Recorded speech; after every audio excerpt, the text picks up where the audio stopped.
Kayong mga aswang! Anong pakay nyo? Ang biktima ng mga inosenteng tao?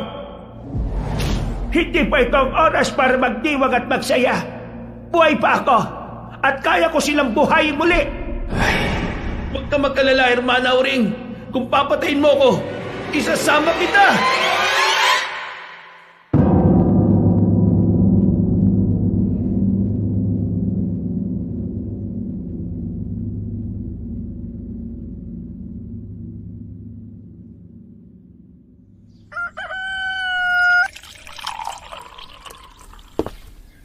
Itay, aalis po ko Sasama po ako sa mga kaibigan ko.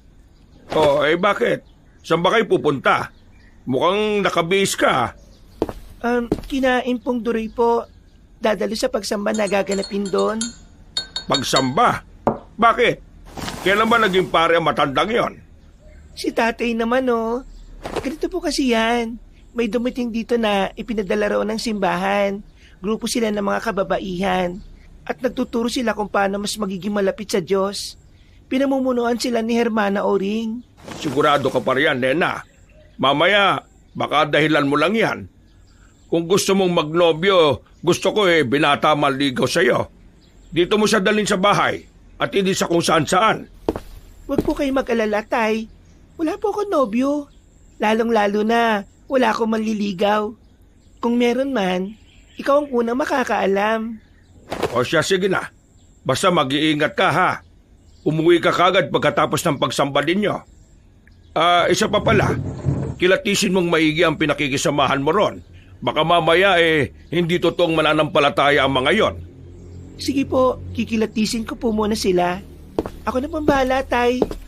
Ay, siya nga pala. Aalis ako at pupunta sa gubat. Kailangan ko tapusin ang aking pangangahoy ron.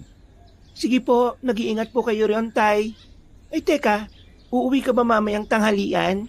Hindi ko po kasi sigurado kung makakauwi ka agad ako Sige lang. Marami naman ang mga prutas sa loob ng gubat na pwede kong pitasin kapag nagutom ako. Huwag mo na akong alalahanin. Tinanguan na lang si Mang Adan ng kanyang dalagang anak na si Nena. Noon din, nagpaalam ang dalaga na aalis na. Nung nakababa na si Nena sa kanilang bahay, kinuha na ni Mang Adan ang kanyang itak sa sombrero. Sinigurado niyang nakasara ang mga bintana bago umalis sa kanilang bahay. Nang makababa na siya, minabuti niyang bilisan ng kanyang paglalakad hanggang sa makarating siya sa gubat. Nang nandun na siya, agad niyang sinimulan ng kanyang gawain. Nasa kalagitnaan na siya ng kanyang pangangahoy nang may maulinigan siyang mahinang ungol. Nung una, inakala niyang gawa lang yon ng hayop, kaya hinayaan na lang niya muna. Pero nang marinig niya ng klaro ang boses ng isang lalaki na humihingi ng tulong, tuluyan niyang itinigil ang pangangahoy at hinanap ang pinagmumulan ng kanyang narinig.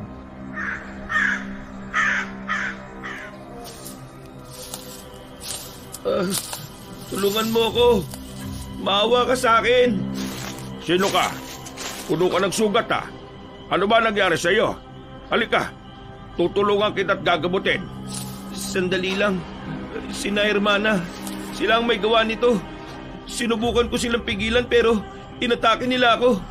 Mabuti na lang at nakatakas ako. Sinong Hermana? Teka, sino ka ba? Ako si Mariano, isa akong albularyo. Ginawa ko ang aking makakaya pero hindi ko napigilan sina Hermana Auring. Nasisiguro ko na malapit na silang makarating dito. Hermana Auring? Mukhang nabanggit na sa akin ni Nena yan, ha? Siya nga pala. Ako si Adan. Ibig sabihin, nakarating na siya rito sa nayon nyo? Oo. At nakapagsimula na sila ng kanilang gawain dito. Halos lahat ng mga kababaihan sumapi na sa kanila. Hindi to maaari. Sigurado ko na mangyayari rin sa inyong nangyari sa aming nayon. Uubusin nila ang mga tao. O kung hindi man, gagawin nilang palahian ang mga babae rito. Hindi. Kailangan mapigilan sina Hermana Auring.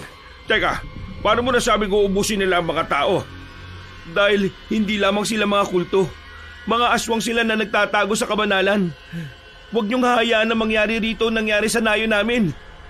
Sige, pero anong gagawin ko? Kailangan maitaboy mo ang mga yon. Sa paanong paraan? Yan ang hindi ko pa alam.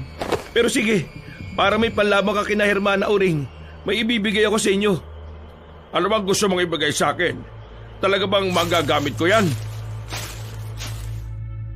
Hindi sumagot si Mariano kay Mang Adan. Inalalayan naman ng mangangahoy ang albularyo hanggang sa makatayo ito. Nang nakatayo na si Mariano, tinulungan siya ni Mang Adan para makapwesto sa lilim ng puno. Naganap din ng mga dahon na pwede niyang igamot sa sugat ng albularyo. Nang magamot na ni Mang Adan ang mga sugat ng dugo ang albularyo, hinubad nito ang kanyang kwintas. Itinuon naman ng mangangahoy ang kanyang pansin doon at nakita niya ang kulay itim na bato na ginawang kwintas. Naramdaman niya ang enerhiya mula sa bato, kaya hinintay niya ang sasabihin ng sugatang albularyo. Mutya ng kidlat ito, para sa ibayong liksi ng pangangatawan mo. Kapag nasa iyon na to, hindi ka na madaling matatalo ng mga aswang na yon. Maraming salamat. Sigurado ko magagamit ko talaga yan. Mamayang gabi, sisimulan ko ang pagmamatsyag sa kanila. Hindi ako papayag na gawan nila ng masama ang aking mga kanayon. Lalo na ang aking anak na sumapi na sa kanila. Isa pa pala, ilang araw na lang, kabilugan na ng buwan. Sigurado ko na magkakaroon na sila ng binyagan.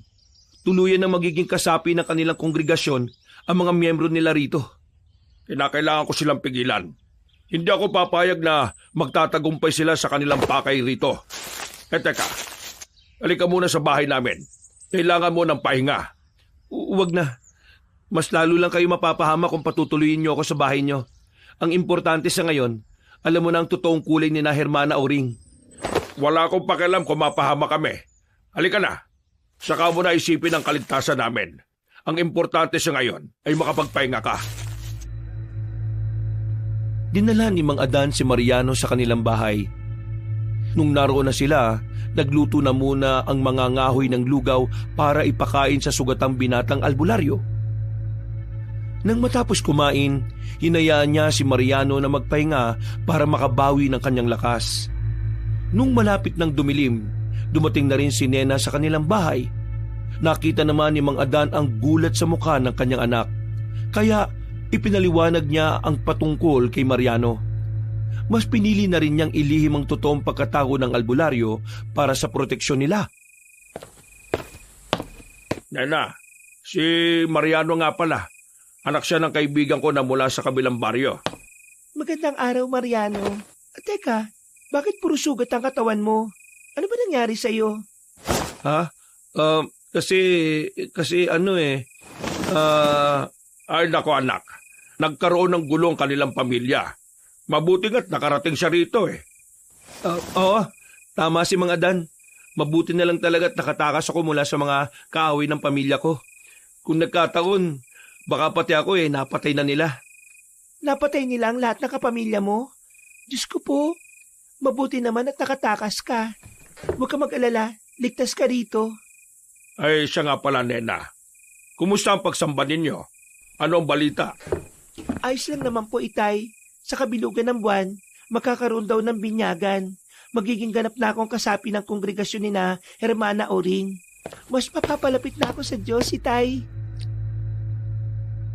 Nagkatitigan na lang sina Mang Adan at Mariano. Magtatanong pa sana si Mang Adan sa kanilang dalagang anak, pero iniba na nito ang kanilang usapan. Nagpakwento si Nena patungkol sa nangyari kina Mariano. Magiliw namang nagkwento ang binata sa dalaga. Nakinig naman sa kanila si Mang Adan at sinigurado niyang walang sasabihin ng albularyo patungkol sa totoong nangyari sa kanya. Matapos ang kanilang usapan, nagpaalam na si Nena para magluto ng kanilang hapunan. Habang naghihintay naman na maluto ang pagkain, nagpasya ang dalawang lalaki na magkwentuhan patungkol kina Hermana Uring. Huwag ka mag-alala, Mang Adan. Total nandito na ako.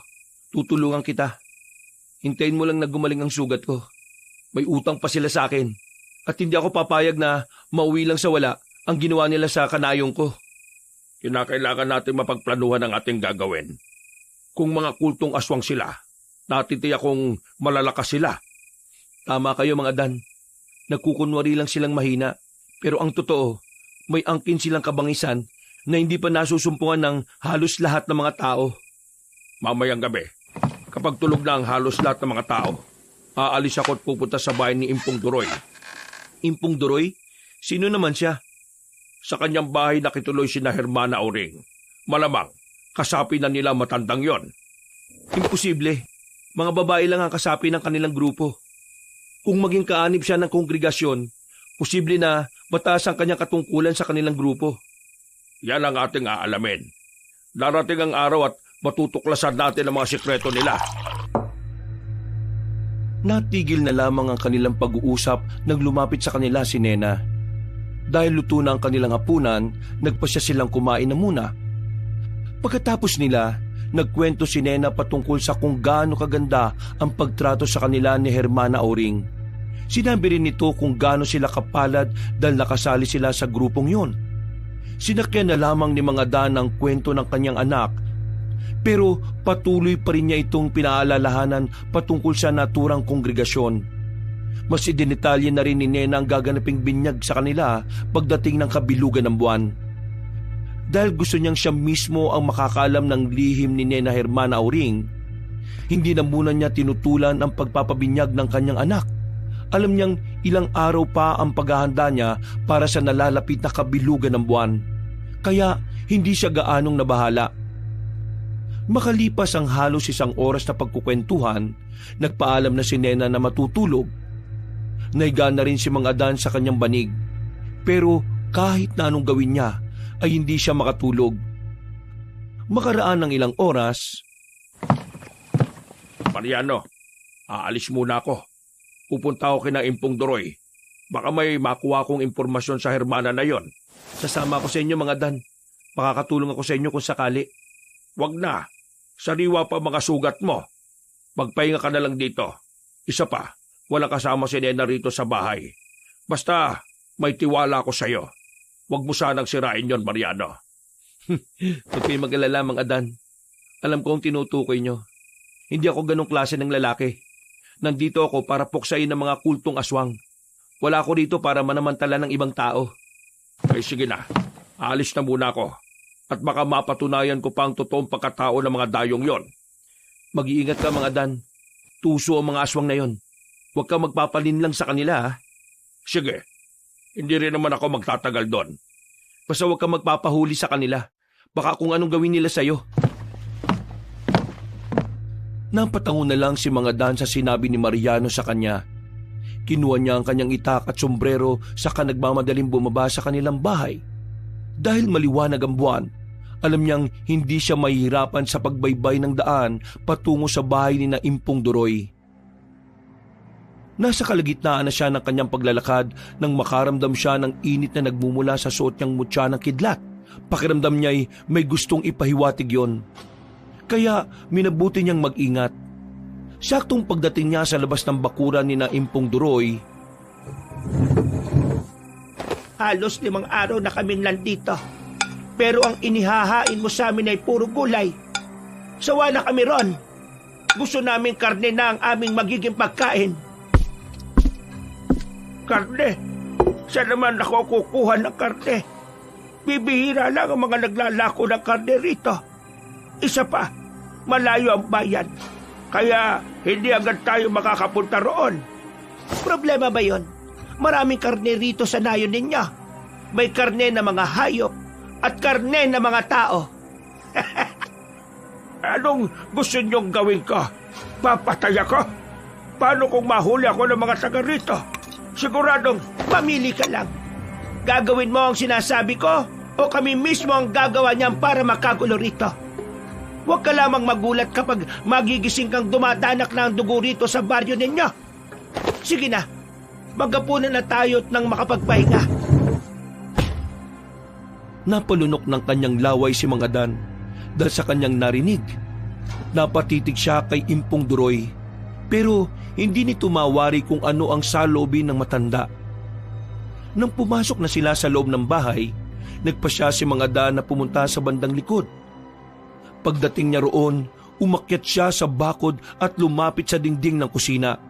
Naghanap siya ng siwang kung saan pwede siyang makasilip.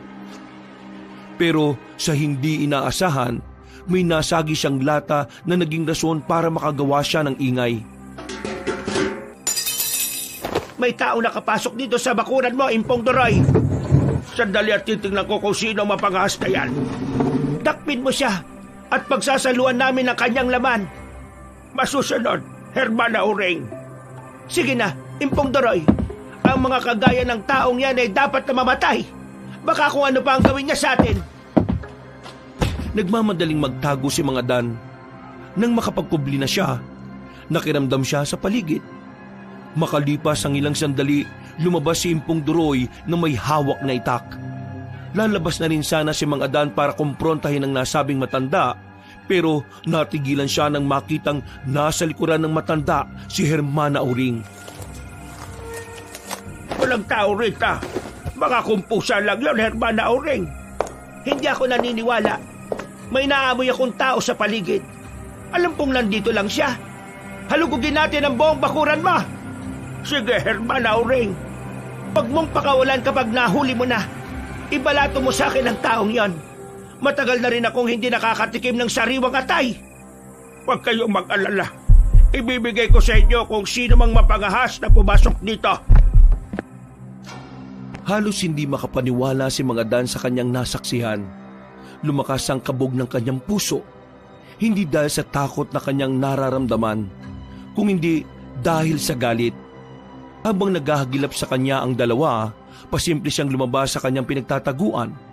Payuko siyang lumapit sa bakod at walang pagdadalawang isip na lumundag doon. Saktong pagkalundag niya, nakarinig siya ng pag-angil mula sa loob. Napalingon siya at napahawak siya ng maigpit sa kanyang itak nang makita niyang nakaharap sa kanya si Hermana Uring. Nagbabaga ang mga mata nito at mabalasik na nakatitig sa kanya. Hindi siya gumalaw at naghintay siya sa susunod na mangyayari. Lumakas ang kabog ng dibdib niya sa pag-aakalang nahuli na siya. Nakatakas ang lintik na yan. Ang hina mo kasi, Impong Doroy. Hala, tawagin ang iba kong kasamahan. Sabihin mo sa kanila na hanapin ang taong pumasok sa bakuran mo. Pasensya na, Hermana Uring. Sige, teka lang at tatawagin ko sila. Sandali, wag na lang pala. Tayong dalawa na lang. Lumabas tayo para hagilapin ang taong yon. Ikaw na ang tumingin sa bandang likuran ko. At ako naman dito sa harap. Kailangang hindi makatakas ang taong yon. Baka narinig niya ang ating napag-usapan. Opo, ako na pambahala. Sige na, kung ako sa inyo, magpalit ka na ng anyo mo at nang mag-ibayo ang lakas at bilis mo.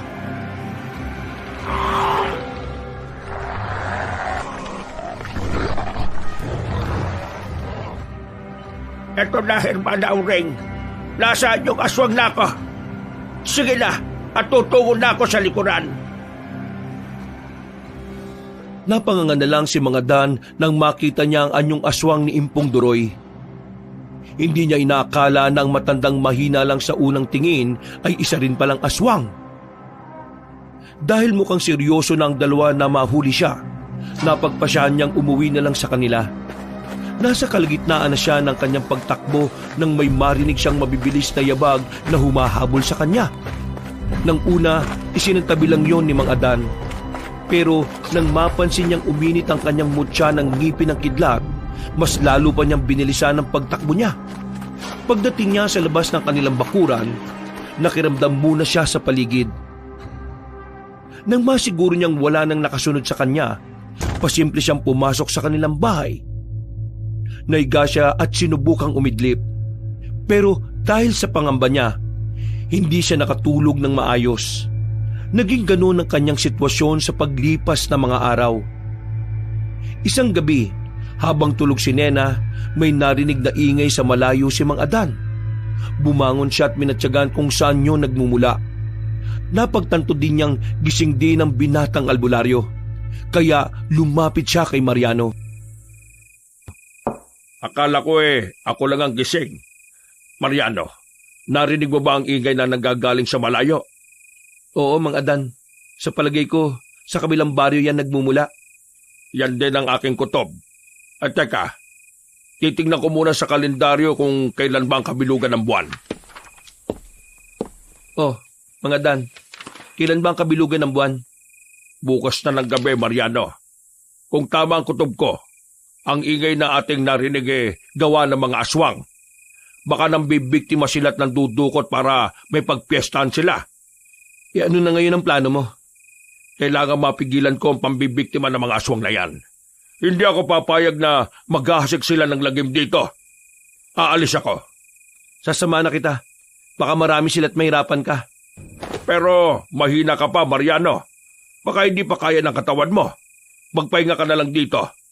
Kaya ko na sarili ko. Mas lalo lang ako nanghihina kapag wala akong ginagawa. Sasamahan na lang kita at nang mapuksa natin ang mga aswang na yan. Kung ganon, tayo na. Isarado na lang natin na mabuti ang mga bintana at pintuan. Kailangan din natin makabalik dito bago pa man magising ang anak ko. Kanya-kanya silang kuha ng kanilang mga itak.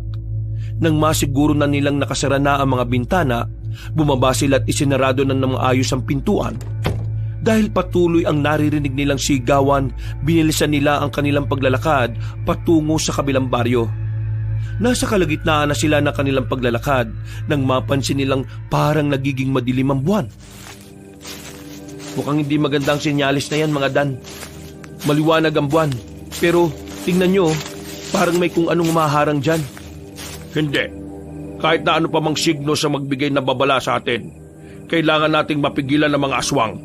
Kapag nakapambiktima na sila rito, sigurado ko, uulitin nila yan.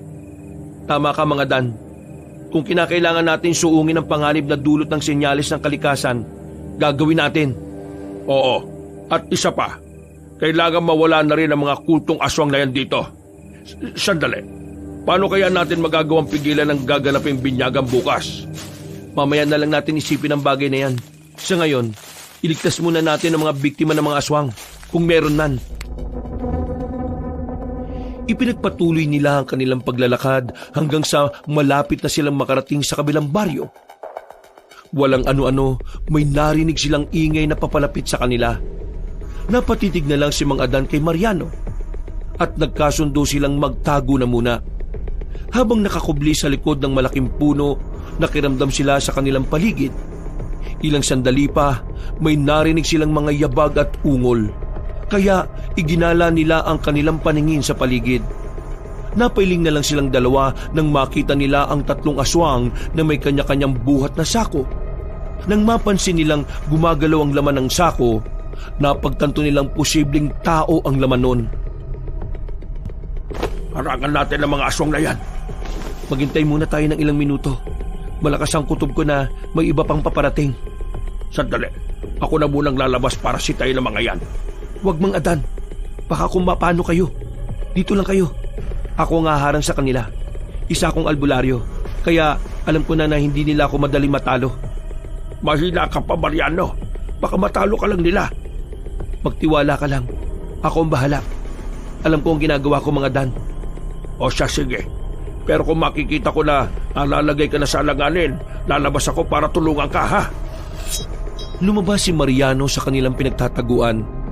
Napahawak naman ng maigpit si Mang Adan sa kanyang itak at mas naging alerto siya.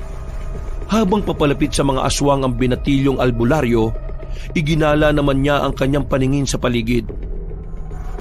Nasa ganong sitwasyon siya nang marinig niya ang pagsigaw ni Mariano. Tumigil din ang tatlong aswang. At nang makita nila ang albularyo, inilapag nila ang mga sakong buhat nila. May kung ano-ano pang sinabi ang binata, kaya nanggalaiti ang tatlong nilalang. Umangil sila at sumugod sa albularyo. Habang nakakagulo ang apat, naisipan ni Mang Adan na lapitan ang sako ng mga aswang at iniligtas sa mga dinukot na mga yon. Nung makita ni Mariano ang ginawa niya, mas nilibang pa nito ang mga aswang para hindi nila maibaling ang pansin sa tatlong sako. Pagkabukas ni Mang Adan yon, hindi na siya nagulat ang makita ang tatlong bata. Kinalagan niya ang mga ito sa kainutusang tumakbo pauwi sa kani-kanilang bahay. Napakawalang hiyaan ng mga aswang na yan, ha? Tama ang hinala natin. Mga batang laman ng sako. Dinukot sila ng mga aswang. Sige lang, Mang Adan. Ang malagay nakatakas na sila. Itong tatlo na lang ang problema natin. Tutulungan na kita riyan at nang matapos na ang buhay nila, Mga salot! Wag na. Manood ka na lang kung paano ko talunin ang mga aswang na ito. Bantayan mo na lang din ang paligid. At baka may ibang umatake rito sa atin. Sige, Mariano. Pinanood ni Mang Adan ang pakikipaglaban ni Mariano sa tatlong aswang. Nung una, napansin niyang medyo dihado pa ang binata. Pero nang lumaon, mas nag-ibayo ang kanyang lakas. Nagulat pa si Mang Adan nang makita niya kung paanong pagtatatagain ng albularyo ang tatlong nilalang. Nalaman niyang sugatan na ang kanyang mga kalaban. Isa-isa niyang ibinalibag ang mga yon. Nang makita naman ni Mang Adan na gumagalaw pa ang tatlong aswang, nilapitan niya ang mga yon. Mariano, pupugutan ko na ng ulo ang tatlong ito. Kailangan babawasan ng mga aswang na nagiging salot dito sa kadayunan. Sige, mas mabuti pa ngang yan ang gawin niyo, Mang Adan. Itong nararapat sa mga kagaya niyong salot sa lipunan. Mang Adan, sandali. Mukhang may paparating dito. Tulungan mo na ako rito. Takpan na lang natin ng tuyong dahon ng mga katawan nila. Sigurado, hindi rin nila agad mapapansin ng mga yan. Ako na lang ang bahala. Uurasyonan ko yan para hindi mapansin ng mga paparating. Ayan na sila. Sige na. Magtago na tayo ng makapagandaan na rin. Mukhang mas marami sila. Kailangan natin maganda. Nang masiguro nila na hindi na makikita ng ibang aswang ang mga bangkay ng kanilang kasama, nagtago ulit sina Mang Adan at Mariano. Itinuon nila ang pansin nila sa bahagi kung saan nila narinig ang ingay hanggang sa makita nilang may paparating ng mga mabalahibong nilalang. Napalunok ng laway niya si Mang Adan nang makita niyang higit sa 10 ang mga aswang na yon. Nagkaroon siya ng kutob na kasama ni na Hermana Auring ang mga yon. Kaya napagpasya nilang dalawa na wag nang magtago at harapin na lang sila. Sabay na lumabas sila sa kanilang pinagtataguan. Pagkalabas nila, uminit ang buong katawan ni Mang Adan. Ramdam din niya ang enerhiyang bumalot sa kanya.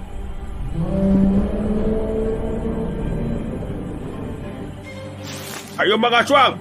Anong pakay nyo? Ang biktima ng mga inosenteng tao?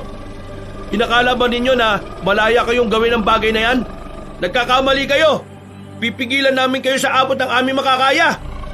Mariano, mukhang hindi yata sila natitinag sa atin Sigurado ko na magmamatigas sa mga yan. Ngayon, mamili kayo. Harapin ang inyong kamatayan o sa kamay namin. O aalis kayo rito at pumunta na lang sa bundok. Napaangil ang mga aswang nang makita ang presensya ni Mang Adan. Mas namulagat ang kanilang mga mata nang makita nila ang binatang albularyo roon. Napansin ni Mang Adan ang naging reaksyon ng mga aswang, kaya natuwa siya. Magsasalita pa sana siya, pero umatake sa kanila ang 5 aswang. Itinaas naman ni Mang Adan ang kanyang itak at nang lumapit sa kanila ang mga nilalang, nilabanan niya ang mga ito. Dahil maliliksi ang mga yon, hindi na naibaling ni Mang Adan ang kanyang pansin sa binatilyong albularyo. Itinuon niya ang kanyang buong atensyon sa mga aswang na umaatake sa kanya. Sa tulong ng bertud na nagmumula sa kanyang mutya ng kidlat, nag-ibayo ang liksi ng kanyang katawan. Nagawa niyang ilaga ng mga pag-atake ng nilalang at ang iba sa kanila ay nasugatan niya ng kanyang itak. Nang mapansin niyang medyo nangihina na ang 3 aswang na kaharap niya, panandalian niyang inalam ang sitwasyon ni Mariano. Mariano, huwag ka magpapatalo sa mga aswang na yan! Sige, tapusin na natin ang mga ito. Sigurado ko na marami pa mga aswang na nagkalat dito. Natindi akong mga sugo sila ni Hermana Auring. Yan din ang hinala ko. Sigurado na nandudukot sila para may pagsaluan sila bukas ng gabi. Kung nagawa man ninyong mga aswang kayo, ang ubusin ng mga kanayong ko, hindi ko papayagang mangyari yun dito kina Mang Adan.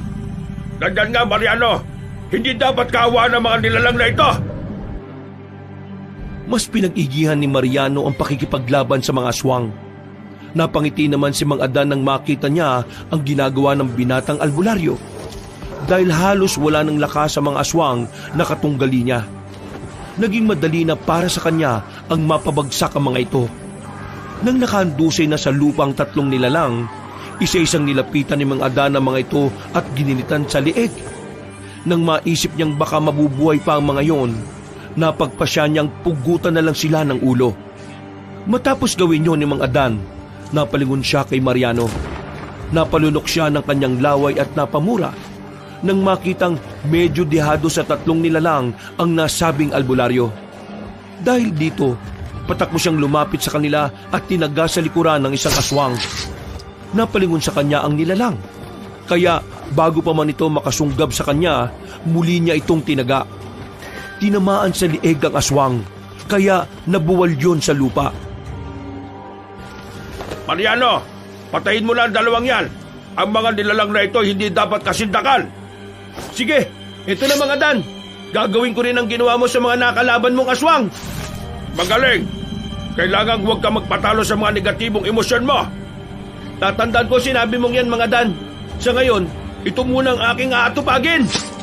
Ganyan nga, Mariano. Tuluyan mo na ang mga aswang na yan. At nang makalis na tayo rito, baka may iba pang susugod dito at malagay pa tayo sa alanganin. Sige mga Dan, ang importante sa ngayon, mailigtas natin ang mga dinukot nila. Wala na silang magiging pagkain bukas ng gabi. Sigurado ko na manghihina sila. Sa pagkakataong yon, maaari na natin silang sugurin.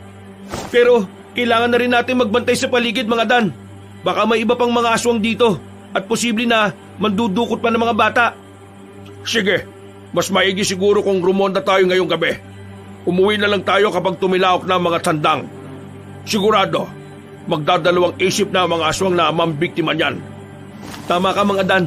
Mas maigi nga sigurong siguraduhin muna natin na wala nang naglipa ng aswang bago umuwi.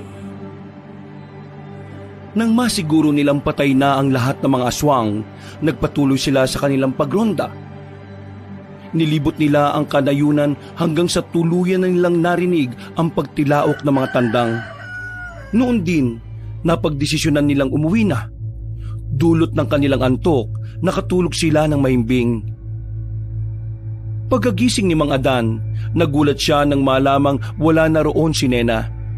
Bumangon siya at tumungo sa kusina. Pero wala rin doon ng kanyang anak. Naalala niyang araw na noon ng binyagan. Kaya kinutuban siya ng hindi maganda. Nagmadali siyang bumalik sa kinaroroonan ni Mariano. Mariano, masamang balita. Nakaalis na si Nena. Sigurado kong tutungo na siya sa gaganaping binyagan. Kailangan mailigtas natin siya. Pati ng ibang kababaihan na napipisil nilang maging miyembro ng kanilang kongregasyon. Nasisiguro ko na pipili ng babaeng pupuntaan nila ng kanilang lahi si Hermana Oring. Hindi ko hahayaang mangyari sa kanya ang mga sinasabi mo, Mariano. Hindi ko pwedeng pabayaan na lang doon ang aking anak. Teka, paano naman gagawin ni Hermana Oring ang pagpupunla? Yan din ang hindi ko alam eh. Posible na may ritual silang gagawin. Pero mukhang malabo naman dahil isa siyang babae. Pero teka, may naikwento dati yung lolo ko patungkol sa mga ganyang nilalang eh. Nakalimutan ko lang. Sandali, susubukan kong alalahanin. Saka na. Sa ngayon, aalamin natin ang patungkol sa bagay na yan.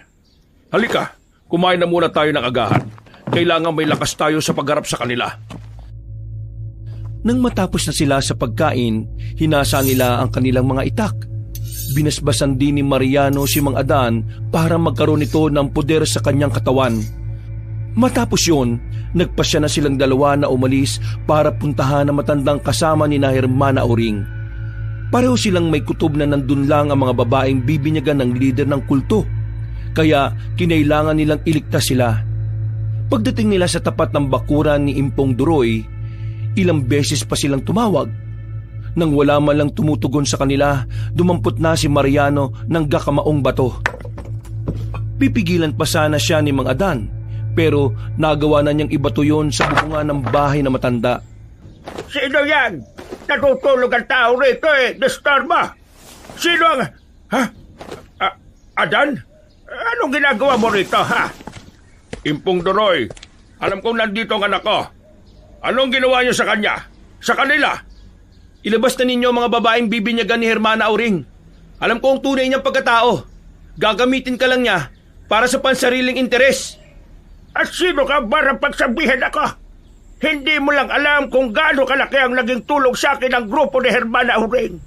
Kaya huwag kang magsalita ng ganyan. Umalma lang kayo, Impong Duroy. Ang ibig lang sabihin ng aking kasama, hindi sana ninyo ipinagkatiwala ang mga babae sa mga dayong kagaya ni na Hermana Oring. Hindi ko hawak ang desisyon ng mga kababaihan dito. Siguro may mga hiling sila na gusto nilang matupad. Kaya umalib sila. Kagaya ko, matagal ko nang idinalangin na muli kong makasama ang aking namatay na asawa. Nakasama niyo po ba? Sa paanong paraan? Bubuhayin ulit nila siya? Isang malaking pagkakamali sa mga mata ng Diyos ang bumuhay ng patay. Tama si Mariano, Impong Doroy. Mali talaga ang gawain yan. Ano kaya ang hiniling ng anak mo kay Hermana Uring Adan? Hindi kaya gusto na rin makapiling ang iyong yumahong asawa? Hindi gagawin ni Nena yan. Sinabi niya sa akin na pinilit lang siya ng ibang kaibigan niya. Kaya sumama siya sa kanila. Ngayon, sabihin mo sa amin kung nasaan sila at hahanapin namin si Nena. Sabihin mo na sa akin para wala ng gulo. Baka mamaya isiwalat ko pa ang patungkol sa totoo mong pagkatao. Kilala ko rin sina Hermana Uring. Kaya maisisiwalat namin ang katotohanan. Kilalanin mo muna kung sinong binabangga mo. At baka magsisi ka sa bandang huli. Ang talim din ng dila mo, binata. Ano kaya't putulin ko yan at kainin? Masarap kaya yan? Nagbabanta ka ba, Impong Doroy? Huwag ka magsalita ng ganyan. Hindi mo alam kung ano ang kaya namin gawin sa'yo. Pabayaan mo na siya sa mga sinasabi niya. Nandito tayo para bawiin si Nena. Ngayon, Impong Doroy, huling pagkakataon mo na. Nasaan ang anak ni Mang Adan? Iuuwi namin siya. Hindi ko alam. Wala akong alam. At kung alam ko man, hindi ko sasabihin sa inyo. Nagmamatigas ka ha? Mariano, pasukin natin ang bahay na matandang ito. Sige, subukan niyong pumasok. Tignan natin kung hanggang saan ang angas ninyo. Hinugot ni Impong Doroy ang kanyang itak. Pumwesto siya sa tarangkahan ng kanyang bakuran at naganda sa pagpasok ng dalawa. Binunot na rin ni Mang Adan ang kanyang itak at binalak na ituloy ang pagpasok sa bakuran na matanda. Nang makaisang hakbang na siya, pinigilan siya ni Mariano. Napatawa na lang si Impong Doroy nang makita niya ang naging reaksyon ni Mang Adan dahil sa ginawa sa kanya ng binatang albularyo. Tayo na, Mang Adan. Diado tayo rito. Baka may iba siyang kasama sa loob. Hanapin na lang natin si Nena nang hindi umaasa at naghihintay sa tulong mula sa matandang yan. Kapag may nangyaring masama sa aking dalagang anak, hindi kita mapapatawad. Babalikan kita rito, Impong Doroy. Alam ko ang tunay mong pagkatao, kaya mag-iingat ka. Kung alam mo ang tunay kong pagkatao, ikaw ang dapat na mag-ingat. Alam mo naman siguro kung ano ang kaya kong gawin, hindi ba? Tayo na. Subukan nating maghanap sa gubat. O kung hindi man, sa mga ilog. Baka ron ginanap ang binyagan. Sige, tayo na. Nag-aaksaya lang tayo ng panahon sa amoy lupa na ito.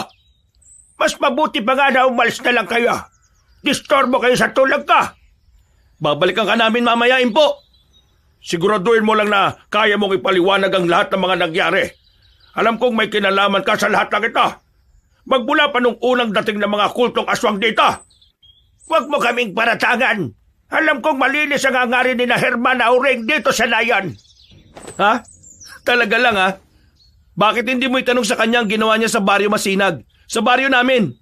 Subukan mo lang at nang malaman mo ang totoo niyang ugali. Hindi kami mga bobo para maniwala lang sa mga palabas ninyo. Alam kong may ibang pakay ang aswang na yun dito. At yan ang hindi namin papayagang mangyari. Lintik na! Ang dami niyong dada! Humalis na kayo rito! At nang makatulog na ako!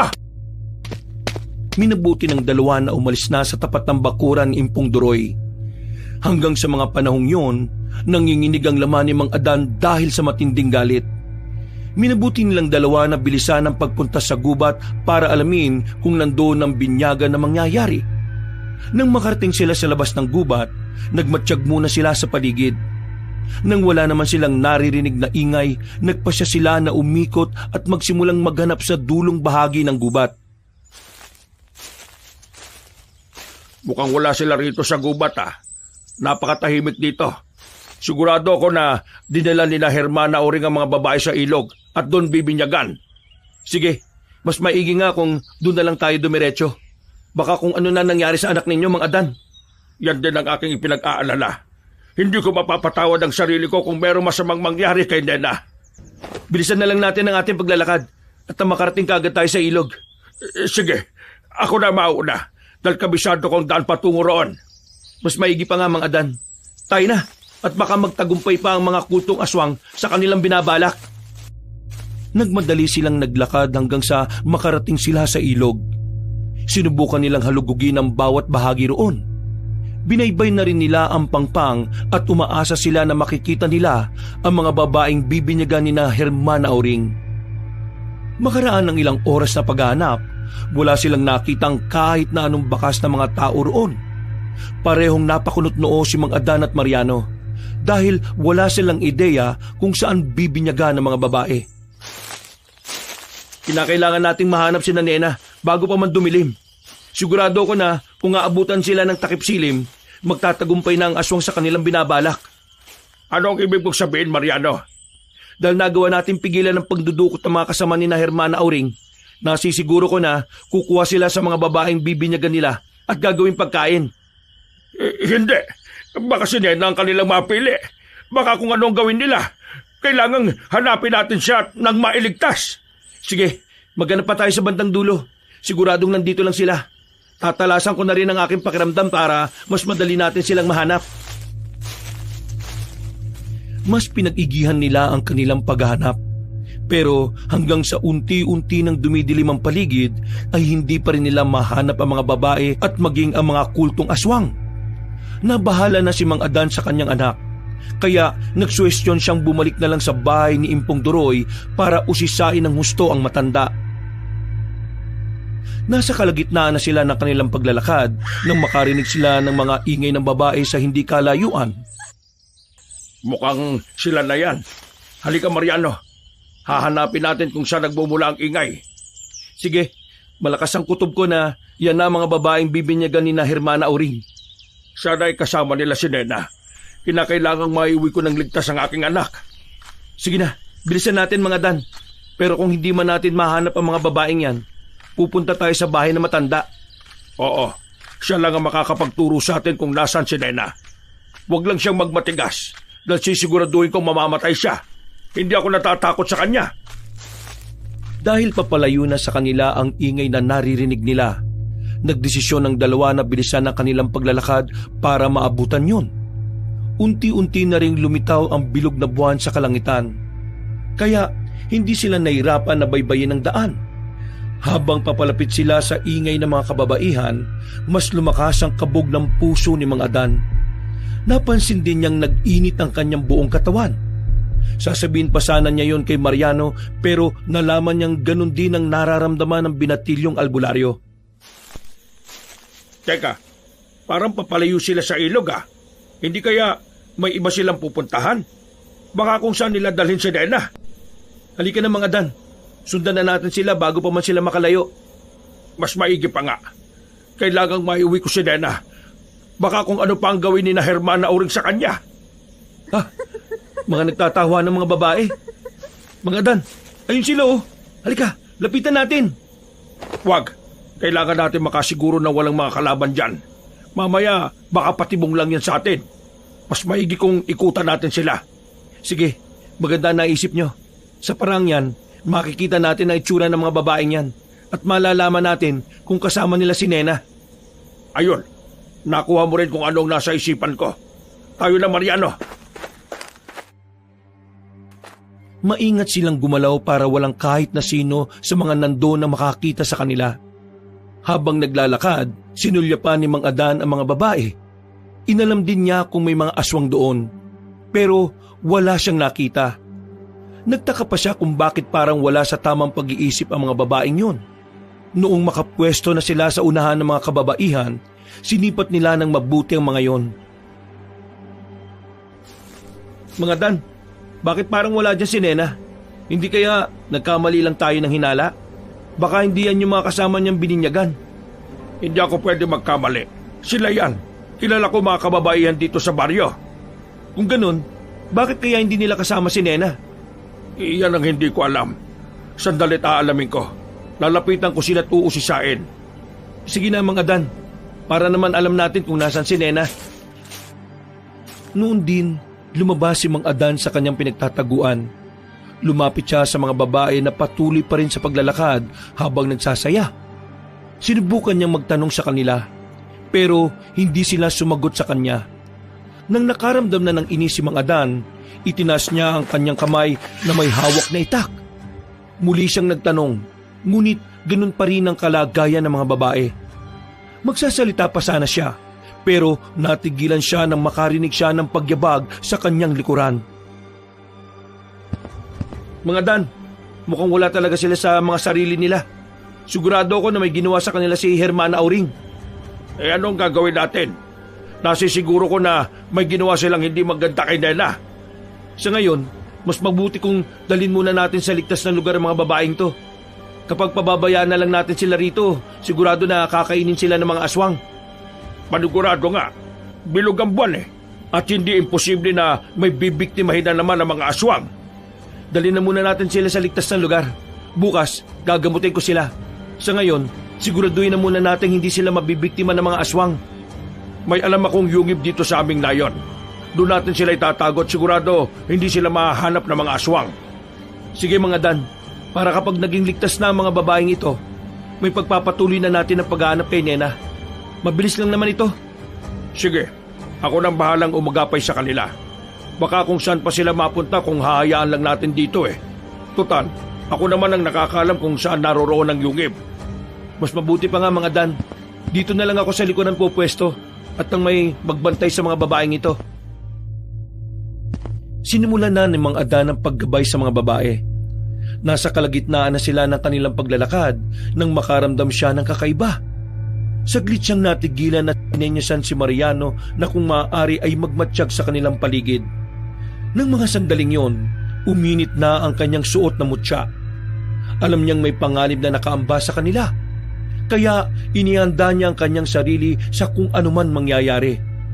Walang ano-ano, may narinig silang kaluskos sa kanilang unahan. Pinigilan naman ni Mang Adan ang mga babae para hindi sila magpatuloy sa kanilang paglalakad. Sinenyasan niya rin si Mariano na lumapit sa kanya. Mukhang may mga matang nakatingin sa atin Kanina pa ako hindi mapakali. Mas maigi siguro kung mauna na kayo sa yungib.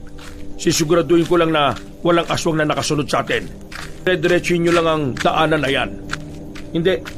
Hindi kita iiwan. Baka marami ang mga aswang na nakabang sa atin. Pero kailangan natin mailigtas sa mga babaeng ito. Dumiretso na lang kayo ron. At kapag may makita kayo matandang puno, lumiko kayo sa kaliwa. Nandun ang kuweba. Malit lang kung titignan sa labas pero malawak ang loob nun. Hindi, ganito na lang. Mas bilisan na lang natin ang paglalakad hanggang sa makarating tayo ron. Pagkatapos, bantayan natin ang paligid. O siya, sige. Kung sa tingin mo makabubuti sa atin yan, yan ang gagawin natin. Tayo na. Magpatuloy na tayo sa paglalakad natin mga Dan. Nagpatuloy sila sa kanilang paglalakad hanggang sa makarating na sila sa tapat na matandang puno. Ginabayan ni Mang Adan ang mga kababaihan, pero sa hindi niya inaasahan, nakarinig siya ng pag-angil mula sa mga kasama nila. Nang una, inisip niyang guni-guni lang niya ang lahat. Pero nang makita niyang naglalaway ang mga ginagabayan nila, nabahala siya. Mariano, naisahan tayo! Anong ibig niyo sabihin? Ang mga babaeng ito, mga aswang! Sigurado ako na ginaya lang nilang itsura ng mga kasama ni Nena para mailis ang ating atensyon. Napamura na lang si Mang Adan at napatras ng ilang hakbang nang mapatitig sa kanya ang mga babaeng may nagbabagang mga mata. Nakita rin niyang parang mas naging buwaghag ang buhok nila at nagkaroon sila ng mga balahibo sa braso at binti. Sisigaw pa sana siya para sabihin kay Mariano na totoong mga aswang ang kanilang mga kasama. Pero umatake na ang mga yon sa kanilang dalawa. Napasigaw naman si Mang Adan dahil doon. At dahil sa labis na galit niya, hindi na niya inisip pa na mga babae ang kanilang kalaban. Mga walang iyang aswang na to, hindi ko matanggap na naisan nila tayo. Umanda sila. Uubusin ko sila. Kailangan nating tapusin ang mga ito. Kung ginaya nila ang mga mukha ng mga babaeng taga rito, malakas ang kutob ko na may hindi magandang nangyari sa mga yon. Si Nena, baka kung ano na nangyari sa kanya. Hayop na Hermana Auring na yan. Humanda siya sa akin. Magtutos kaming dalawa. Mas naging mabangi sa mga aswang. Itinona muna nila ang kanilang pansin sa mga yon. Walang awang pinagtatataga ni Mang Adan ang mga babaeng aswang na umatake sa kanya. Kalaunan, may ilang aswang nang nakandusay sa lupa at nawalan na ng buhay. Nang iisang aswang na lang ang natitirang nakatayo, inikutan siya ni Mang Adan at Mariano. Sabihin mo sa amin kung saan dinala ni na Hermana Auring ang anak ko. Si Nena! Magsalita ka tumamin, aswang. Baka magbago pa ang isip namin na hindi ka namin itulad sa mga kasama mo. Alam kong kasabwat kayo ni Hermana Auring. Baka nga mga miyembro rin nila kayo eh. Ano? Naiinip na ako, aswang ha? Magsalita ka na. Kung hindi, tatagayin kita sa lalamunan. At nang maging madali na para sa akin ang pagutan ka ng ulo. Mukhang ayaw nito magsalita mga Dan ah. Ang mas mabuti pa siguro, patayin na lang natin to. Sige, mas maigi pa ngang yan ang gawin natin, Mariano. Total, wala namang pakinabang ang aswang na ito. Umangil ng malakas ang aswang. Sa isang pagkisap ng mga mata ni Mang Adan, nagpalit ng anyo ang nilalang at naging isang malaking aso. Hindi naman sila natinag ni Mariano. Pinaligiran nila ang aswang at naghintay sila ng pagkakataon para masugod ang nilalang. Walang ano-ano, ibinaling ng aswang ang kanyang pansin kay Mariano. At sa isang pagkisap ng mga mata ni Mang Adan, umatake ang nilalang sa binatang albularyo. Nang maitulak ng nilalang ang albularyo, umibabaw agad ito. Hindi na niya pinayagan pang sakta ng aswang si Mariano. Mabilis niyang nilapitan ito at buong lakas na tinagda sa likuran. Napaangin ang aswang at agad na lumingon sa kanya. At bago pa man makagawa ng kung anumang hakbang ang nilalang, muli siyang tinaga ni Mang Adan sa likod na naging dahilan para mawakwak yon. Napaulo na lang ang aswang at bumagsak siya sa katawan ni Mariano. Nagmadali namang umalis sa ganoong posisyon ng binatang albularyo saka tumayo. Bumalik na lang tayo sa bahay ni Impong Doroy. Siya lang ang nakakaalam kung saan dinala ni na Hermana Auring si Nena. Sige, pero bago yan, pugutan na muna natin ang mga ulo ang aswang na ito at dalhin sa matanda ang mga ulo. Sa paraang yan, masisindak natin si Impong Doroy. Tama yang naisip mo. Kapag nalaman niyang pinatay natin ang iba nilang kauri, matatakot siya at matataranta. Siguradong sasabihin niya kung saan nila dinala ang dalagang anak ko. Tama. Tingnan na lang natin kung hindi umusok ang puwitan nun.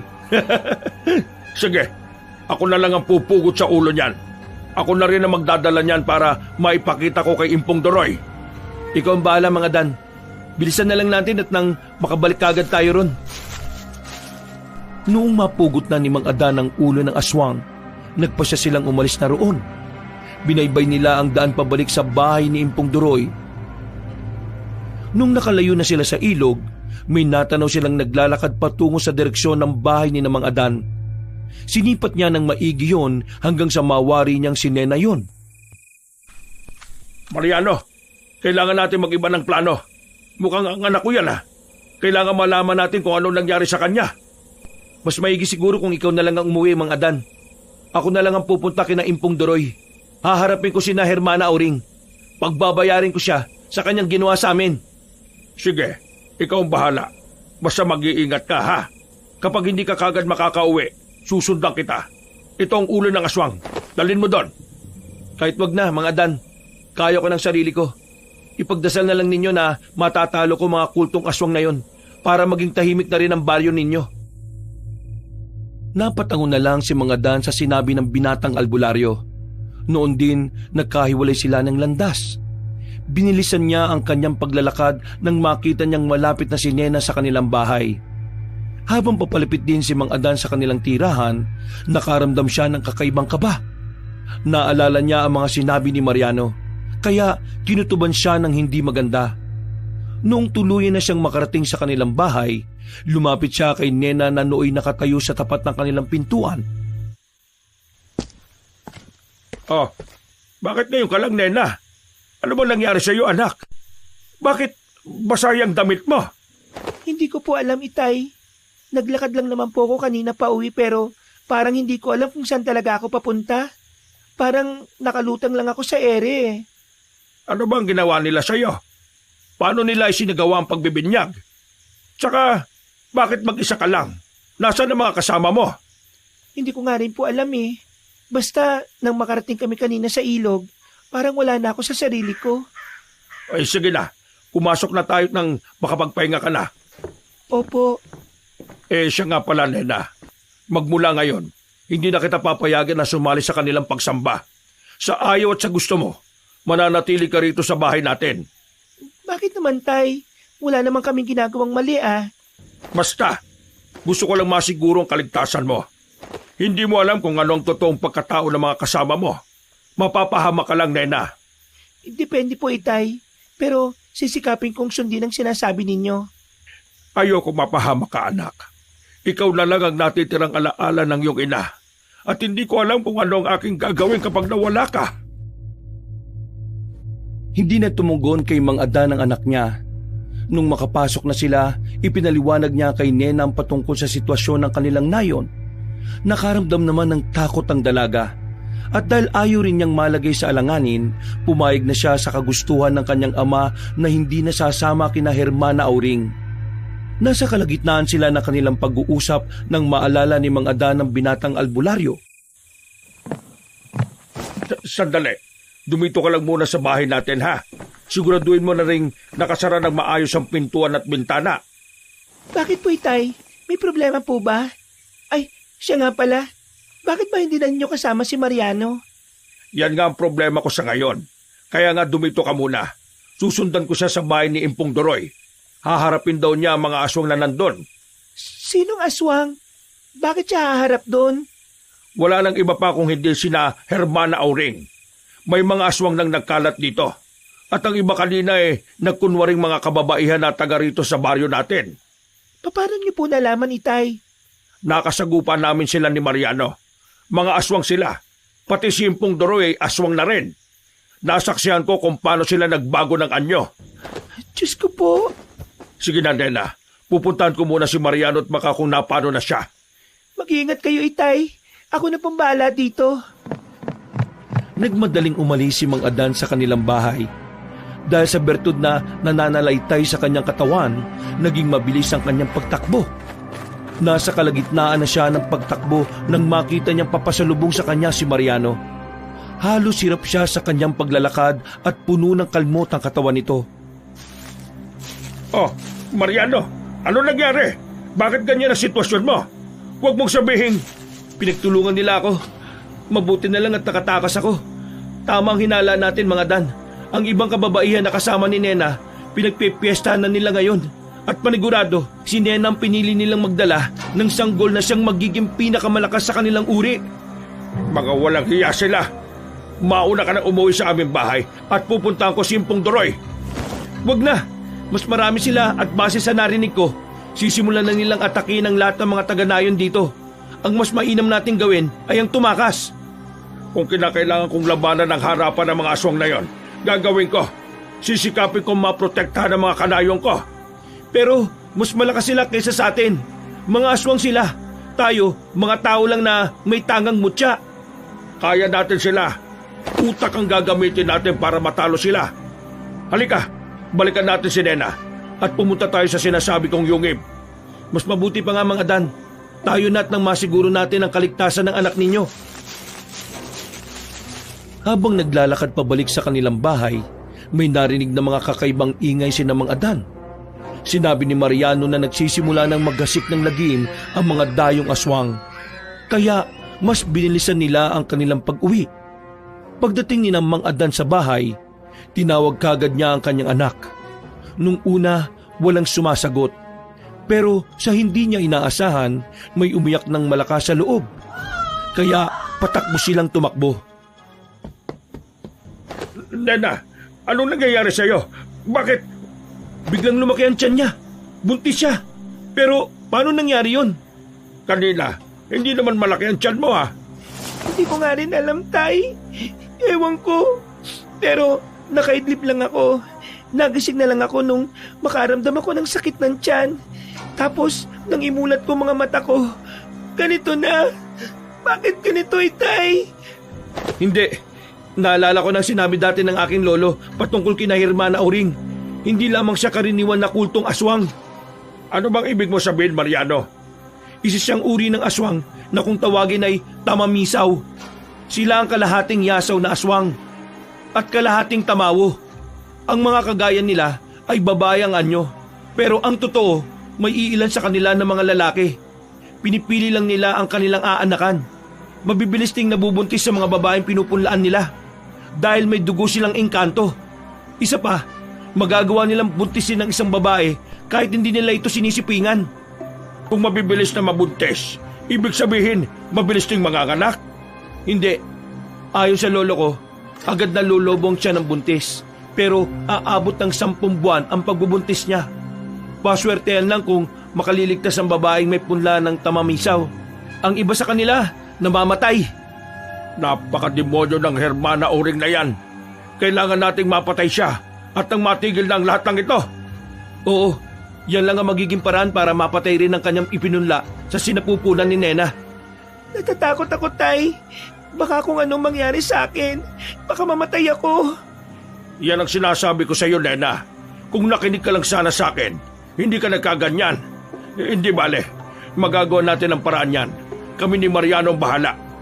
Sa ngayon, kailangan natin magtago. Nagsisimula na silang magasik ng lagim. Mas malakas din sila dahil kabilugan ng buwan ngayong gabi. Dahil sobrang bigat ng kanyang tiyan, nahirapang maglakad si Nena. Inalalaya naman siya ni Mang Adan hanggang sa makalayo na sila sa kanilang bahay. Habang naglalakad, naririnig nila ang mga hiyawan ng mga tao. Gusto sana ni Mang Adan na tumulong sa mga kanayon niya ng mga panahong yon. Pero mas inisip niya ang kaligtasan ng kanyang anak. Kalaunan, nakarating sila sa tapat ng yungib, kung saan sana nila balak itago ang mga aswang na nagkunwaring mga taga-nayon nila. Kahit na anong mangyari, huwag kang lalabas ng kuweba. Hintayin mo makabalik kami, anak. Mag-iingat kayo, Tay. Huwag kayong magpapatalo sa kanila.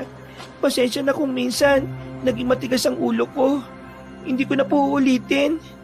Huwag na muna natin pag-usapan yan. Sa ngayon, dumito ka na muna. Aalis kami para tapusin ang kaguluhang ito at maging ang pananamantala ng tamamisaw at ng mga alagad niya rito. Tayo na Mga Dan, baka maubos pa ang mga kanayon ninyo kung hindi kagad natin sila mapipigilan. Sandali, iibahin natin ang plano. Sugatan ka at pagod, Mariano. Samahan mo na lang dito si Nena. Magpahinga ka rito at nang makabawi ka ng lakas. Ako na lang ang bahala sa mga aswang. Hindi mo sila kaya, Mga Dan. Kailangan mo ng tulong ko. Baka kumapano ka kung mag-isa kang susugod sa kanila. Kaya ko sila, Mariano. Hindi ako susuko sa mga aswang na yon. Papatayin ko sila. Lalo na ang Hermana Oring na yon. Tamamisaw? Pwe! Hindi ako takot sa kanya. Huwag mong malitin ang kalaban natin, Mga Dan. Sige na, sasamahan kita at nang may aalalay sa iyo kung sakali. Tama si Mariano, Tay. Kailangan mo ng tutulong sa iyo kung sakali. Huwag kayong mag-alala. Hindi ako aalis dito at walang masamang mangyayari sa akin. Kayo ang dapat na mag-ingat. Kahit na hindi sana siya sang-ayon, pumayag na lang siyang sumama sa kanya si Mariano. Nagmamadaling bumalik si Mang Adan sa nayon. Habang papalapit sila roon, nakaramdam siya ng kakaibang kaba. Mas naging alerto na rin ang kanyang pandama. Kaya alam niyang ginagabayan siya ng kanyang mutya. Noong nakarating na sila sa kanilang nayon, natigilan silang dalawa. Napasingot sa ere si Mang Adan at napamura siya nang makalanghap siya ng sobrang lansang samyo ng hangin. Nang makarinig sila ng mga sigawan ng mga tao, binilisan nila ang paglapit sa sentro ng nayon. Mukhang malapit lang dito ang mga aswang. Halika, doon tayo sa bahaging yon. Sige, mauna ka na at akong bahala magbantay sa likuran natin. Ayun, may kinakalat ka ng 2 maiitim na nilalang. Tsak na mga alagad sila ni Hermana Oring. Bago pa man maibaling ng 2 nilalang ang kanilang pansin kina Mang Adan, umusad na sila para lapitan ng mga ito. Walang ano-ano, binali nila ang leeg ng taong kanilang kinakaladkad. Kasunod nito, winakwak nila ang tiyan nito sa kanilang taka ng mga laman loob. Walang tigil naman ang pagsigaw ng ibang taong nakakita sa nangyari.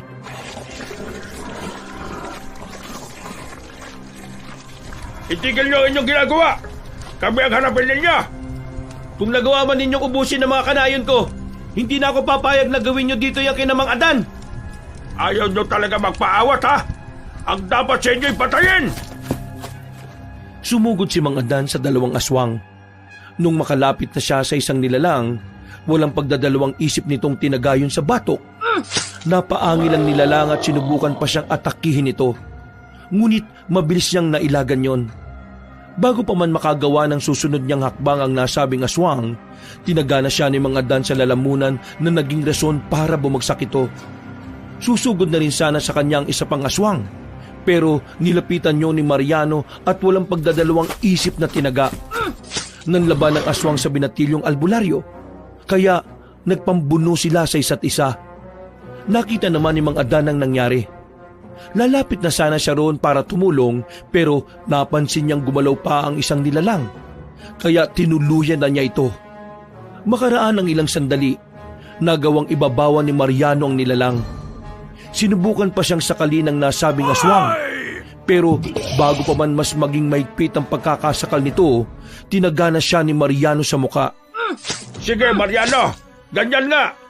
Tuluyan mo na ang aswang na yan at magmahanap na natin ng iba pa. Sige Mang Adan, ikaw na aswang ka. Itong dapat sa'yo, mamatay! Tayo na. Hanapin natin si Hermana Auring at Impong Duroy. Kapag napatay natin sila, matatahimik na ang balyong ito. At magkakaroon na rin ng hustisya ang mga kanayon kung pinatay nila. Sige na Mang Adan, halugugin natin ang nayon ninyo. Mukhang nandito na sila. Halika, kailangan makalayo tayo rito. Baka may mga inosenteng tao na madadamay. Saan naman tayo pupunta Mang Adan? Doon sa kapatagan. Walang mga kabahayan doon. Tingnan mo ang mga paparating. Marami sila. Mas mabuti nga kung doon tayo.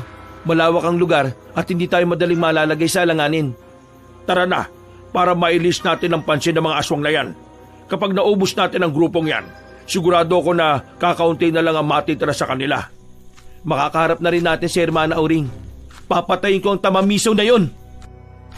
Nang mapansin nilang papalapit na ang mga aswang, nagsimula na silang tumakbo. Kahit pa may mga sugat ang binatilyong albularyo, naging mabilis din ang kanyang pagtakbo at nasasabayan niya si Mang Adan. Nung malapit na sila sa kapatagan, napalingon si Mang Adan sa kanilang dadaanan. Naalarma siya nang makita niyang higit sa 10 ang mga nilalang na humahabol sa kanila. Dali na natin sila sa bahaging yon at nang malipol natin sila. Kailangan mapuksan natin ang mga salot na yan na naghahasip ng takot dito. Sige Mang Adan, kailangan bilisan natin ang pakikipaglaban sa kanila. Sana magawa natin silang matalo bago mag-umaga. Baka kasi makatakas pa sina Hermana Auring kapag nalaman nilang may taong handang lumaban sa kanila. Pagdating nila sa kapatagan, napahiyaw ang mga aswang. Mas naging maliksi ang kanilang paggalaw at sa isang pagkisap ng mga mata ni Mang Adan, nakalapit na sa kanila ang mga nilalang. Mabalasik ang kanilang anyo at anumang oras ay nakahanda silang pumaslang.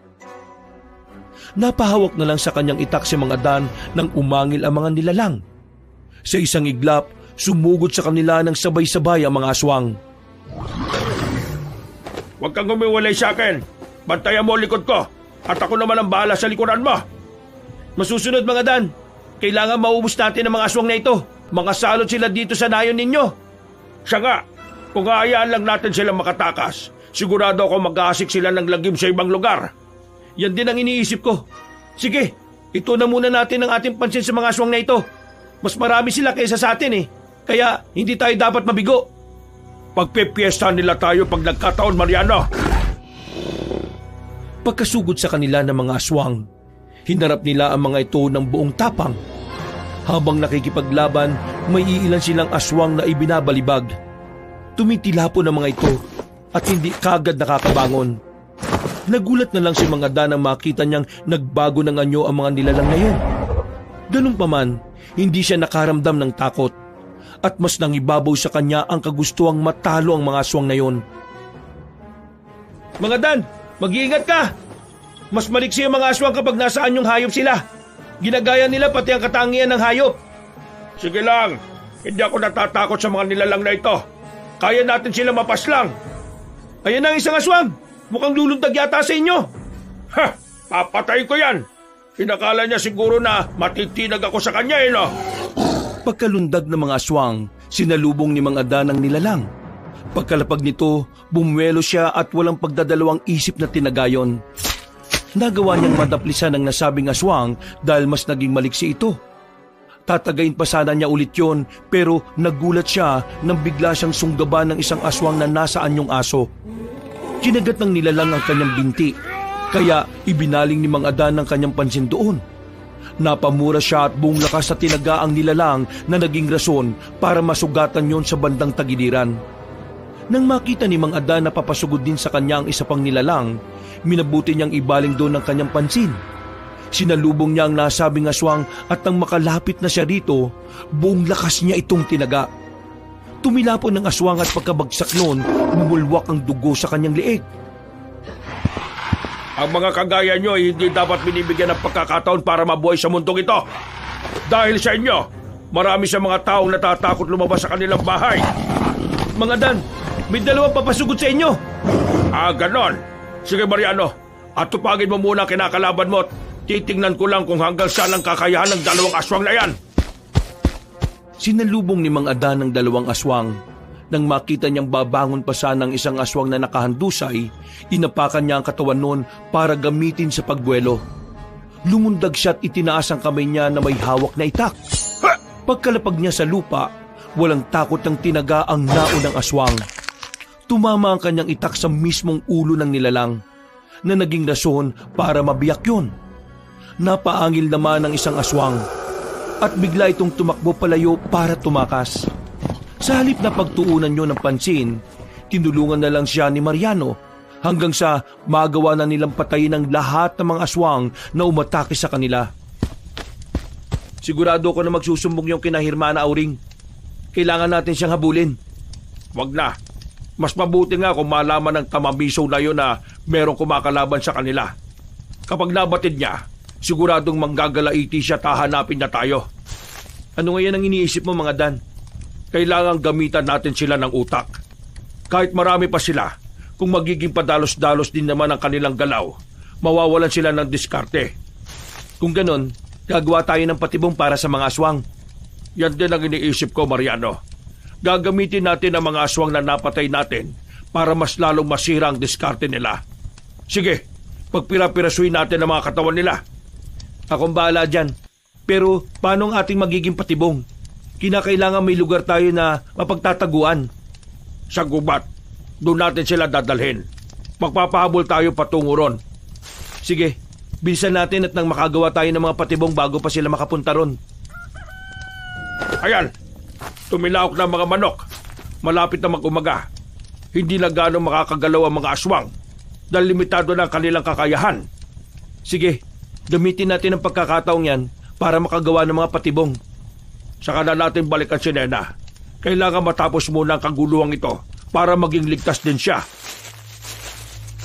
Dinala nila ang mga bangkay ng aswang sa bukana ng gubat. Nang nandun na sila, pinagpira-piraso nila yon at ikinalat sa buong paligid. Alam ni Mang Adan na kapag naamoy yon ng mga aswang, maaakit sila sa dugo nito. Pero kung malalaman nila mga kauri nila ang nandun, magagalit sila ng gusto at hahanapin nila si Mang Adan. Noong natapos na nila yon, nagsimula na sila sa paggawa ng samot-saring patibong sa loob ng gubat.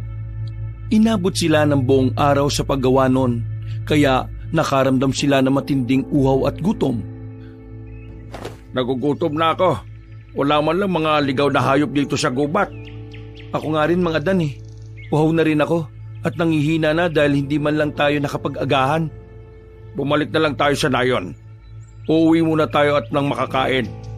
Alamin na rin natin ang sitwasyon ng mga taga-nayon at payuhan natin silang lumikas muna para sa kanilang kaligtasan. Mabuti pa nga. Total, wala namang magagawa ang mga aswang na yun eh. Kapag nalaman nila ang gagawin natin, mas magpupursige silang hanapin tayo at mas magiging epektibo ang plano natin. Pero paano kung may makapagtimbre sa kanila? Kailangang hindi nila agad tayo makilala, Mariano. Akong bahala. Kaunting orasyon lang yan. Magiging babae tayo sa paningin nilang lahat. Aba, magaling ang naisip mo. Sige, tayo na't baka hindi na ako abutan ng takip silim dahil sa gutom na ito. Pagkauwi ni Mang Adan sa kanilang bahay, agad silang naghanap ng kanilang makakain. Maswerte silang dalawa ni Mariano dahil may hinog na saging na naroon. Nasa kalagitnaan sila ng kanilang pagkain nang may marinig silang mga boses na nag-uusap. nagpasya silang magtago at magmatsyag sa paligid. Nang may makitang siwang si Mang Adan, sumilip siya roon at namulagat ang kanyang mga mata nang makita ang mga kasamahan ni Hermana Auring na rumoronda. Mukhang mahirapan tayo nito. May mga rumoronda sa paligid. Sigurado kung alam lang nila ang gagawin natin. Hindi nila tayo mahuhuli. Magtiwala ka lang sa akin, Mang Adan. Sandalit uusal ako ng orasyon. Pagkatapos nito, pupuntahan natin ang mga kanayon mo at sabihang lumikas muna. Sige. Basta hindi nila tayo mapapansin, ha? Oo, Mang Adan. Pagkausal ni Mariano ng orasyon, hinaplos niya ang mukha ni Mang Adan na nooy nakaantabay lang sa kung ano man mangyayari. Pagkatapos gawin ng binatang albularyo ang pagkaplos sa mukha niya, nakaramdam agad siya ng ginhawa. Ramdam niyang naging mas bata ang kanyang itsura at maging ang kanyang katawan ay naging magaan din. Ayan, siguradong hindi ka na mamumukha ng mga aswang na nandito. Kapag kailangan mong ipakita sa mga kanayon mo ang iyong tunay na anyo, huwag kang huminga ng 5 segundo at pansamantalang mawawala ang bisa ng orasyon ko. Sige, yan ang gagawin ko. Sandali. Titingnan ko muna kung nakalayo na sila o hindi pa. Mabuti pa nga, Mang Adan. Para naman makaalis na tayo dito at makabalik agad sa gubat. Sigurado ko na hahabulin nila tayo patungo doon. Yan nga ang pagkakataong hinihintay natin, eh. O sige na, babalik ako kagad dito. Marahang bumaba sa kanilang bahay si Mang Adan. Nang naroon na siya sa baba, iginala niya ang kanyang paningin sa paligid. Napangisi na lang siya nang mapagtanto niyang tuluyan ng nakalayo ang mga aswang. Habang nakatingin sa paligid, nakaramdam siya ng kakaibang kaba. Naalala niya ang nangyari nung nagdaang gabi. At kinutuban siya baka naubos na ang kanyang mga kanayon dahil sa biglang pananalasa ng mga aswang. Para masiguro ang kalagayan ng kanyang kabaryo, tinawag niya si Mariano. Nang nasa baba na rin ang binatang albularyo, nagkayayaan silang puntahan ng mga taga-nayon para sabing umalis muna sa baryo. Malapit ng dumilim. Mag-iisang oras na lang. Tuluyan ang lulukubin ng kadiliman ng paligid. Bilisan natin at ang maabisuhan natin ang lahat ng mga nandito. Tama ka. Para makabalik na rin tayo sa gubat. Kailangan makapwesto tayo sa ligtas na lugar bago sumugod ang mga aswang. Inisa-isa nila ang mga taga-nayon at sinabihan patungkol sa bantang pananalasa ng mga aswang. Nagtaka pa si Mang Adan dahil lahat sa mga kanayon niya ay walang kaalam-alam sa nangyari. Lahat sila ay kampante at hindi naniwala sa sinabi niya. Wala namang nagawa si Mang Adan dahil kung pupwersay nila ang mga tao, sila pa ang magiging masama. At baka magsumbong pa ang mga yon kina Hermana Auring. Anong nangyari? Bakit wala man lang silang kaalam-alam sa naganap kagabi? Hindi ba't malakas sa mga hiyawan sa paligid? Ambong akala ko nga lahat ng mga tao rito inatake na ng mga aswang. Talagang ganyan, Mga Dan. Ang mga tamamisaw kasi ay may kakayahang kunin ng bahagi ng alaala ng mga tao. Nang sa gayon, wala silang maalala sa mga nangyari. Kaya pala, malamang ginawa rin nila yan kay Nena. Wala kasi siyang ganong maalala sa nangyari. Hindi malabong mangyari yun. Kung para sa katuparan ng kanilang plano, gagawin nila ang lahat. Tayo na. Wala nang silbi ang ating pagpunta rito. Kung ayaw ng mga tao na umalis, abay bahala sila. Basta nagbigay tayo ng babala patungkol kina Hermana Auring. Oo nga, hindi na natin kasalanan kung naniniwala rin silang mabubuti ang tamamisaw na yon at ang kanyang mga alagad. Nasa kalagitnaan sila ng kanilang paglalakad nang makita nila si Ulang Duroy na naglalakad pa uwi sa kanyang bahay. Nagkatitigan na sina Mang Adan at Mariano. Saglit silang natigilan at tinintay kung lilingon sa kanila ang matanda o hindi. Noong nagpapatuloy pa rin sa paglalakad si Ulang Duroy, nagpasya silang sundan ito. Umasa silang hindi sila makikita dahil iba ang anyo nila sa paningin ng mga tao. Nasa kalagitnaan sila ng kanilang paglalakad nang mapagtanto nilang paikot-ikot lang ang matanda at hindi ito dumediretso patungo sa kanyang bahay. Naisip nilang sinadya yun ni Impong Duroy para aksayahin ang oras nila. Nang mga sandaling yon, tuluyan na rin gumabi. Dahil hindi pa lumilitaw ang buwan sa bandang silangan, medyo nahirapan sila sa pagbaybay ng daan. Hindi maganda kutob ko, Mariano. Pakiramdam ko, anumang sandali ay may aatake sa atin. Bumalik na lang kaya tayo sa loob ng gubat. Mas madali natin sila masusukol dun eh. Sandali. Kailangan may gawin tayo para magsipulasan ng mga aswang. Kapag nagawa natin yon, saka tayo tatakbo. Magpapahabol tayo sa kanila patungo sa gubat. Mga Dan, tingnan mo sa unahan oh. May dalawang nagbabagang mga mata.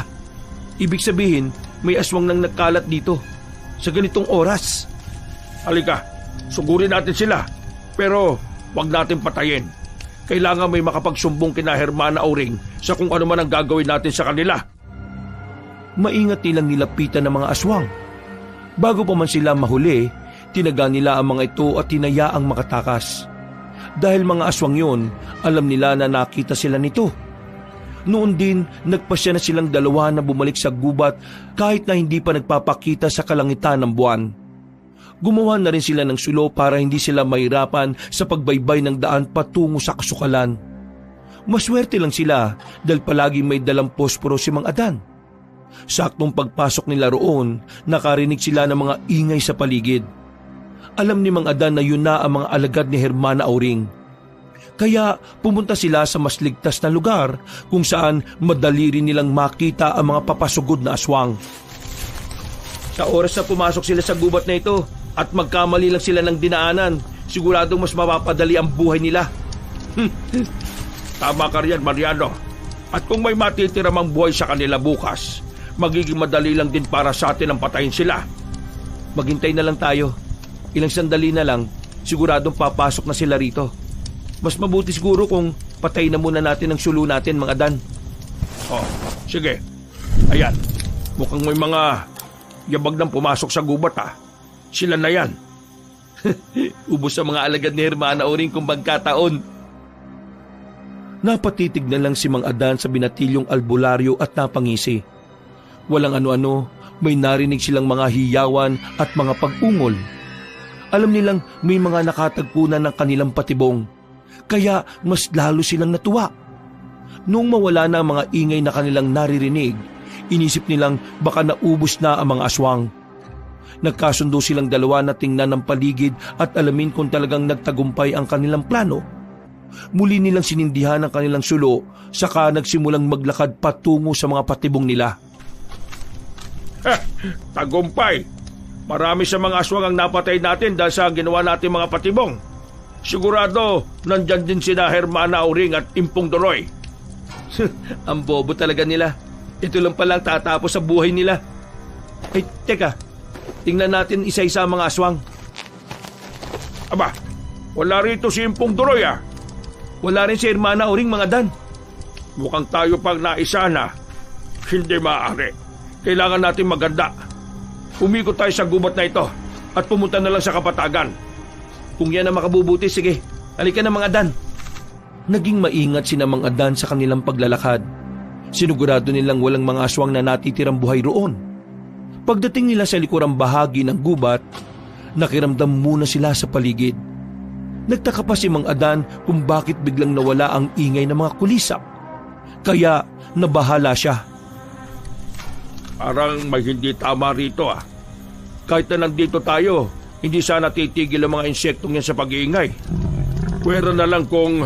Mga Dan, may nilalang na mabilis na lumundag patungo rito. Hindi kaya yan na si... Kayong dalawa! Saan kayo pupunta? Akala ba ninyo'y makakatakas kayo? Wala na kayong kawala! Ilang sandali lang, nandito na rin si Hermana Auring! Nagulat si Mang Adan nang makita si Impong Doroy na nasaan yung aswang. Nang makita nito si Mariano, mas lumapad pa ang kanyang pagngisi. Inihanda na lang niya ang kanyang itak. Kinalabit na rin niya ang binatilyong albularyo, kaya naganda na rin ito. Nang makita ni Mang Adan na naglalaway si Impong Doroy, napahawak siya ng maigpit sa kanyang sulo. Naisip niyang kapag malagay sila sa alanganin, itatapon niya yon sa aswang. Bago pa man makarating ang aswang na yon, titiyakin naming isa ka ng bangkay. Ha! Talaga ba? Baka isang pitik ko nga lang kayo eh. Huwag kang magmayabang. Ano, Adan? Nakita mo na ba ang hiwaga sa pagbubuntis ni Nena? Oo, At isa lang ang masasabi ko, mga walang hiya kayo. Pati nga kung walang kamalay-malay sa mga ganong bagay ginamit ninyo. Ano kay kinagagalit mo? Hindi naman siya ginalaw ni Hermana Uringa. Talagang napaka-demonyo ninyo. At kasama mo pa rin palang binatang ito. Nobya ba niya si Nena? Malas mo naman. Buntis na ang nobya mo. Ikaw ang malas, Impong Doroy. Ngayon na matatapos ang kasamaan mo. Kung hindi ka lang sana kumampi sa mga dayok aswang na yon, hindi tayo aabot sa ganito. Wala kang pakialam sa desisyon ko.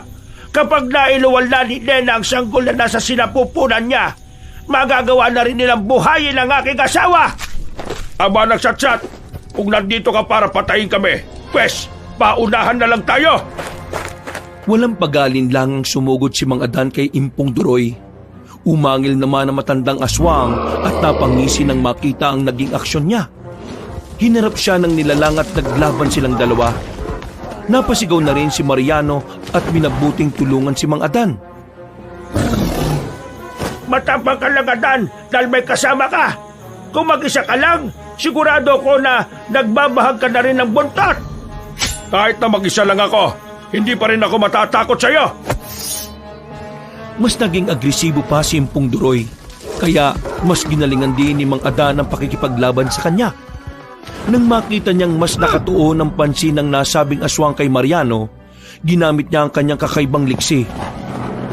Bago pa man siya mapansin ng aswang, lumapit na siya sa likuran nito at walang pagdadalawang isip na tinaga ang aswang. Napaungol si Impong Doroy at dulot ng lakas ng pagtaga ni Mang Adan, nabuwal siya sa lupa. Tignan mo sarili mo, Impong Doroy. Kung talagang malakas ka, bakit ka nakahandusay dyan? Bumangon ka at lumaban sa akin. Hindi ko kailangan patunayan sa inyo ang tunay na lakas ko. Sino kayo para ipakita ko ang totoo kong kakayahan? Hindi mo lang maamin na nagtatago ka sa saya ng Hermana Uring mo. Teka, matanong ko lang, hindi ba't isa siyang tamamisaw? Ano siya? Babae o lalaki? Ha?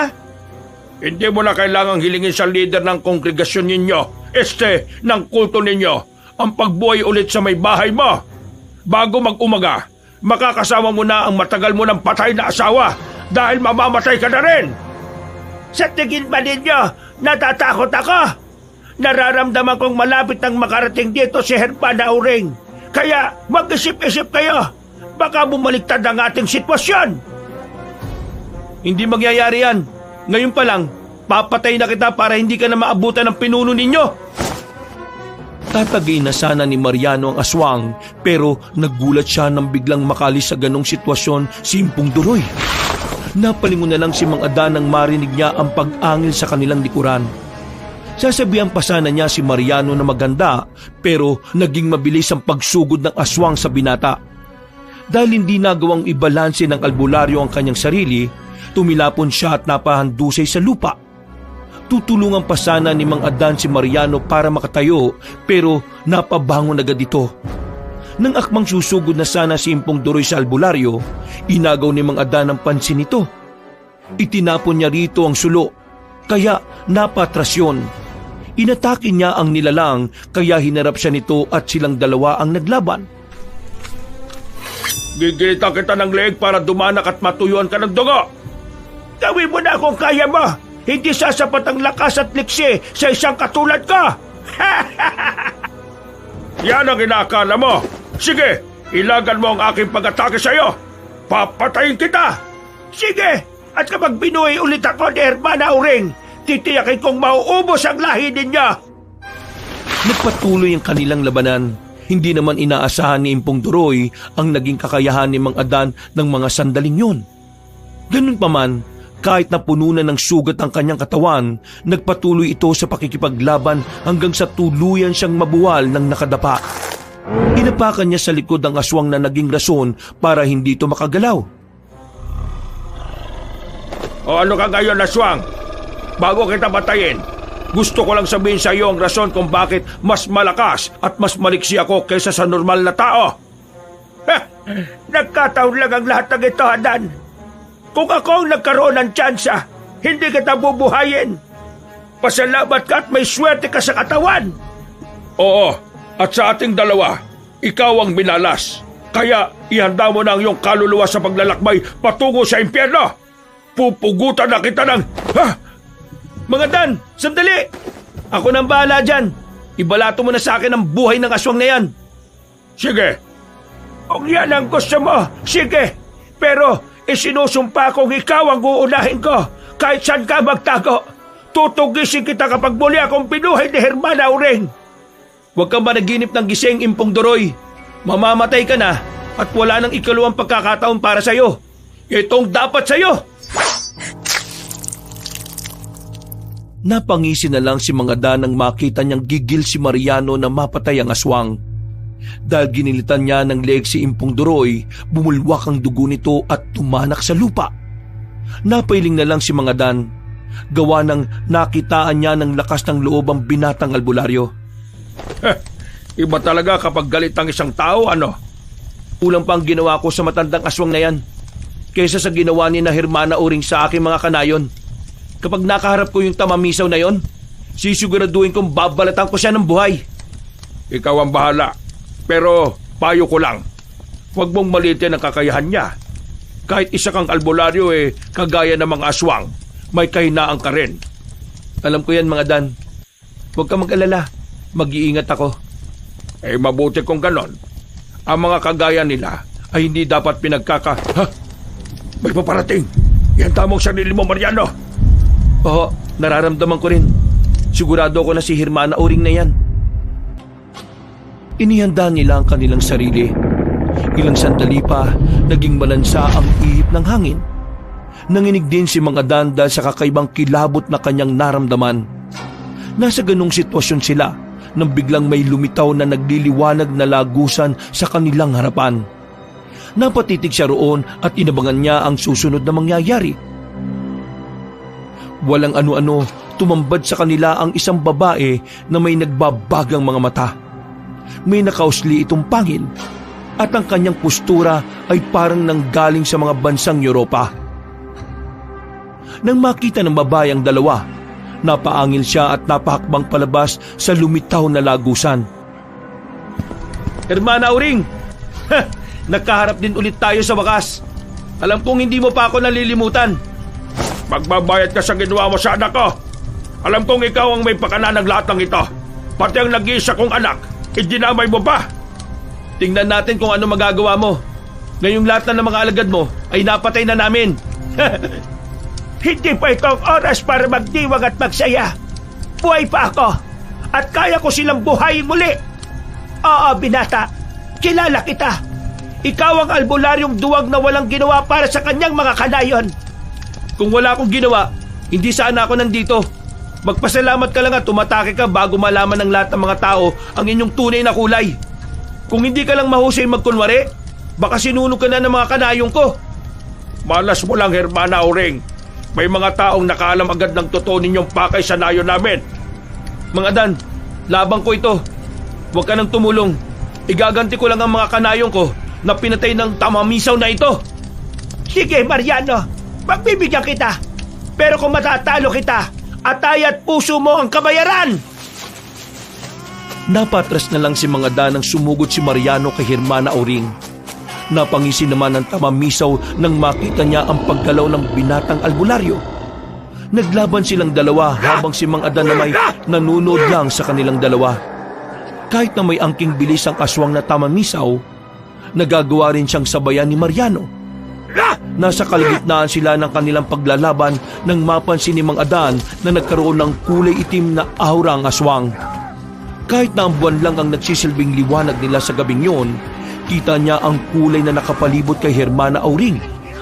Napansin din niyang naging mas malakas ito. Mariano, magdoble ingat ka. Hindi lang simpleng aswang ang kalaban mo. May dugo rin siyang engkanto at nakikita kong may itim niyang aura. Huwag ka mag-alala, Mga Dan. Kaya ko ang aswang na ito. Hindi ako susuko sa kampo ng demonyo. Kung talagang kaya mo ako, bitiwan mo ang iyong itak at maglaban tayo ng mano-mano. Hinahamon mo talaga ako, ha? Sige, kahit nakamuo lang ang gamit ko, Kaya kitang talunin, Hermana Auring. Mas lakasan mo pa ang pagsuntok, binata! Nagpatuloy ang labanan ni Mariano at Hermana Auring. Nasa kalagitnaan sila ng kanilang labanan nang mapansin ni Mang Adan na nagdedehado na ang albularyo. Dahil lumalaban at hindi nagpapadaig si Mariano sa tamamisaw, hinayaan na muna niya si Mang Adan. Walang ano-ano, naitulak ni Hermana Auring si Mariano at sinubukang ibabawan. Bago pa man mapagtagumpayan ng aswang ang kanyang binabalak, gumulong na si Mariano at nagawa niyang lapitan ng kanyang itak. Napansin ni Mang Adan na gumagalaw ang bibig ng binata, kaya naisip niyang napauhusal ang albularyo ng kanyang orasyon. Ilang sandali pa, hindi na nakagalaw si Hermana Auring. Napangisi naman si Mariano at agad na sumugod sa tamamisaw. Inambahan niyang tatagain ang aswang, pero sa hindi malamang rason ni Mang Adan, pagkakumpas ng kamay ng lider ng mga aswang, tumilapon si Mariano. Hindi mo yata alam na may dugo ako na isang engkanto. Hanggat nasa kalikasan ka, hindi mo ako matatalo. Yan ang inakala mo, Hermana Auring.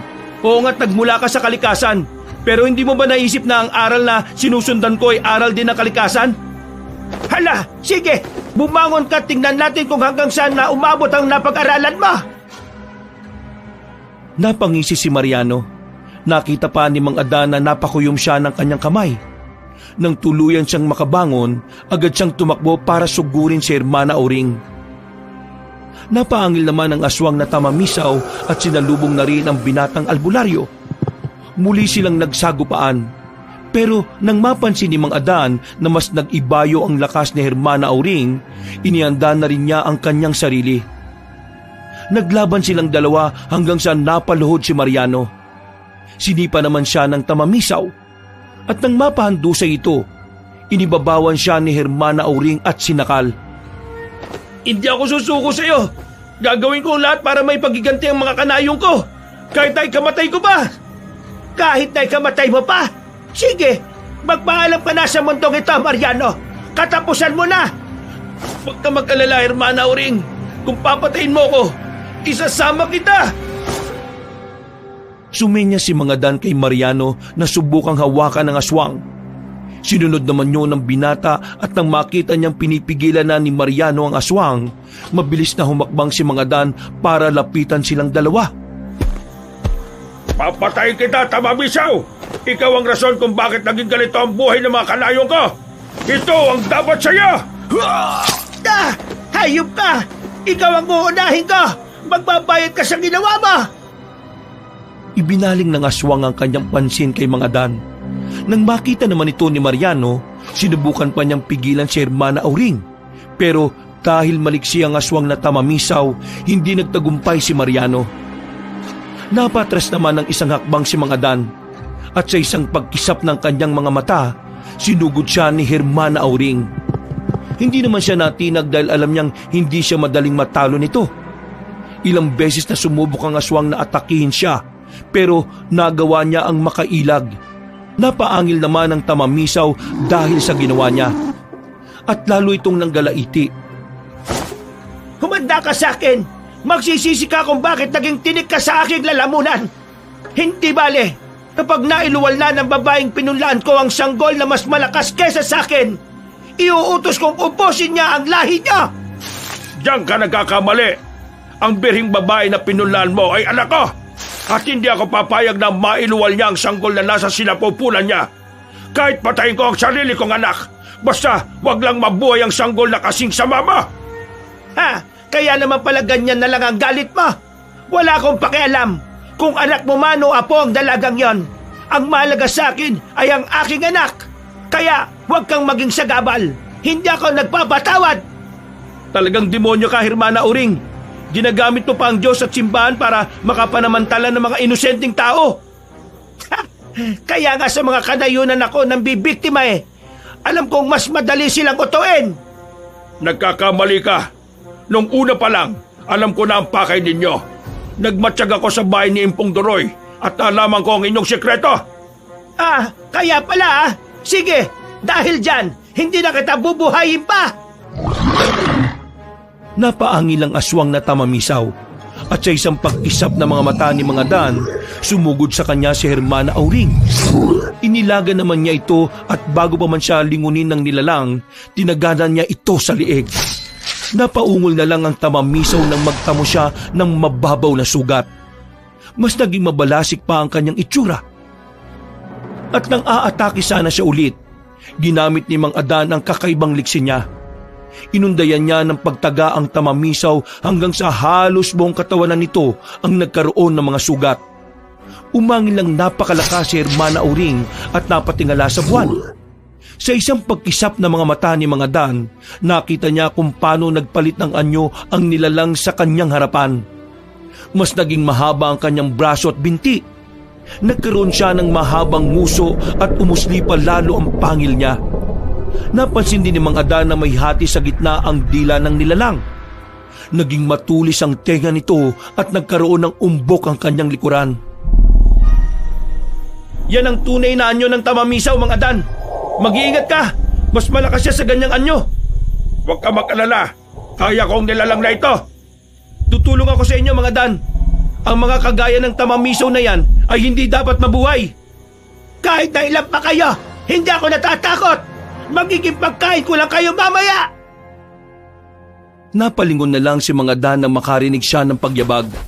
Nagulat pa siya nang mapagtantong sumunod si Mariano sa nasabing nilalang. Napaangil naman ulit si Hermana Auring at nilabanan niya ang binatang albularyo. Hindi napigilan ni Mang Adan ng mamangha dahil sa kakaibang liksi ng aswang na kanilang nakalaban. Sa hindi niya inaasahan, naibuwal ng aswang si Mariano. Nilapitan ni Hermana Auring ang binata at nagsimula siyang maglaway ng malapot. Nang mapansin ni Mang Adan na gustong wakwakin ng nilalang ang tiyan ng albularyo, napakbang na rin siya para lapitan ito. Wala kang mapapatay sa aming dalawa. Sa gabing ito, ikaw ang babalik sa pagiging alamok.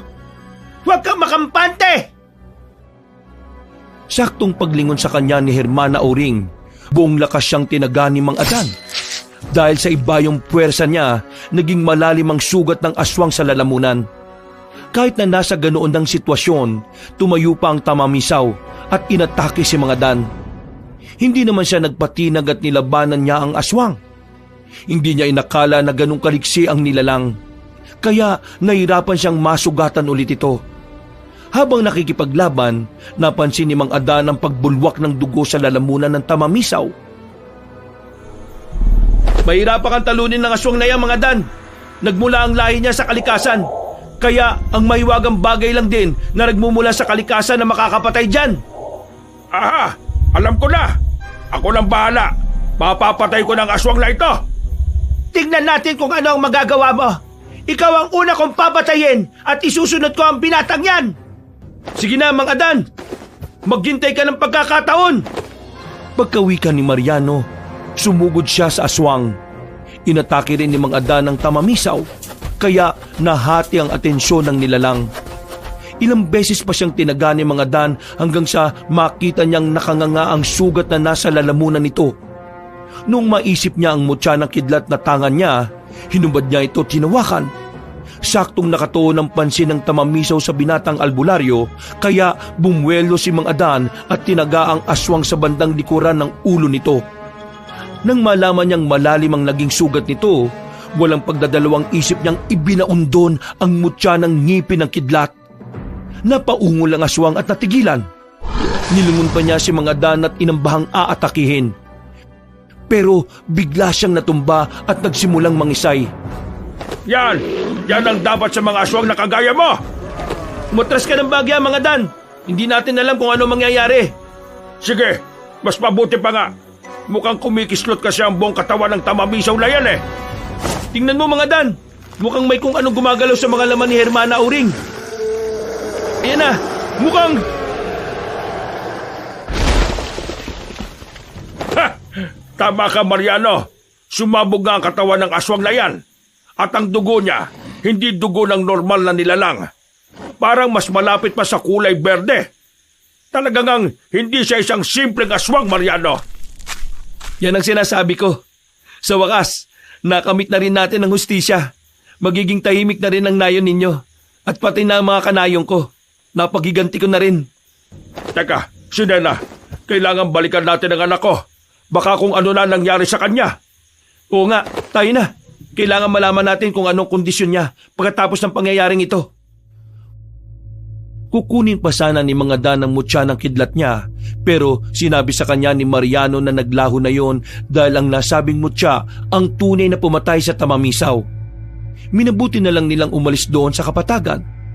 Habang naglalakad patungo sa kuweba kung saan nila itinago si Nena, napag-usapan nila ang patungkol kay Hermana Auring.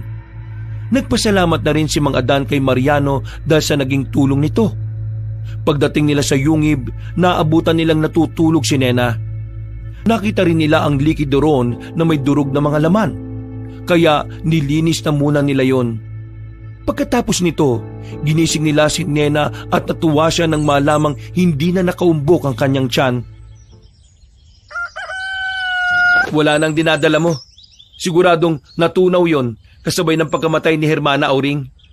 Napatay niyo ang leader ng kongregasyon namin, ng aming samahan. Oo anak, at tahimik na ang ating baryo. Maaari na tayo makapagsimula ulit ng ating buhay. Salamat naman kung ganon. Salamat din sa iyo, Mariano. Alam kong malaki ang naitulong mo para mapuksa ang mga aswang na yon. Napangiti na lang si Mariano dahil sa sinabi ni Nena. Noon din, sinabi ni Mang Adan ang buong katotohanan patungkol kay Mariano. Sa kabutihang palad, naintindihan naman ni Nena kung bakit sila nagsinungaling. Nang mga panahong yon, nagpasya na silang umuwi. Pagdating nila sa kanilang bahay, nagpasya si Mang Adan na magpahinga na. Samantala, bago matulog, umusol ng kanyang orasyon si Mariano para matunaw ng kusa ang mga katawan ng aswang sa paligid kapag nasikatan ng araw. Kinabukasan, Mang Adan, Nena, aalis na ako. Pupunta ako sa kabilang bayan para doon ipagpatuloy yung buhay ko. Wala na rin naman akong kamag-anak eh. Hoy, ano ka ba? Parang kamag-anak na rin naman ang turing namin sa iyo ha. Dumito ka na lang sa nayo namin. Oo nga naman, Mariano. Hindi ka na iba sa amin. Nahihiya ako eh. Isa pa, baka maging pabigat lang ako sa inyo rito. At kailangan ko rin pigilan ang aking nararamdaman. Mahirap na. Ano naman ang ibig sabihin nun, Mariano? Napatitig si Mang Adan kay Mariano. Nang makita niyang sinulya pa ng binatilyong albularyo si Nena, alam na agad niya ang kasagutan sa sinabi nito. Hindi naman siya tumutol at sinabi sa dalawa na nasa kanila naman ang desisyon. Matatanggap mo pa ba ako? Kahit alam mong... Oo naman, no? Isa pa, hindi mo naman kagustuhan ang nangyari, hindi ba? Simula nung makita kita, naging iba na ang tibok ng puso ko eh. At handa kong tanggapin ka ng buo. Ay, nako. Sige na nga. Diyan na muna kayo. Magpapahinga na lang ulit ako. Hanggang ngayon kasi, masakit pa ang katawan ko eh. Buti pang isa dyan, kahit sugatan eh, parang wala lang sa kanya. Si tatay talaga. Magpahinga ka na nga roon at mag-uusap lang kami ni Mariano. Wakas,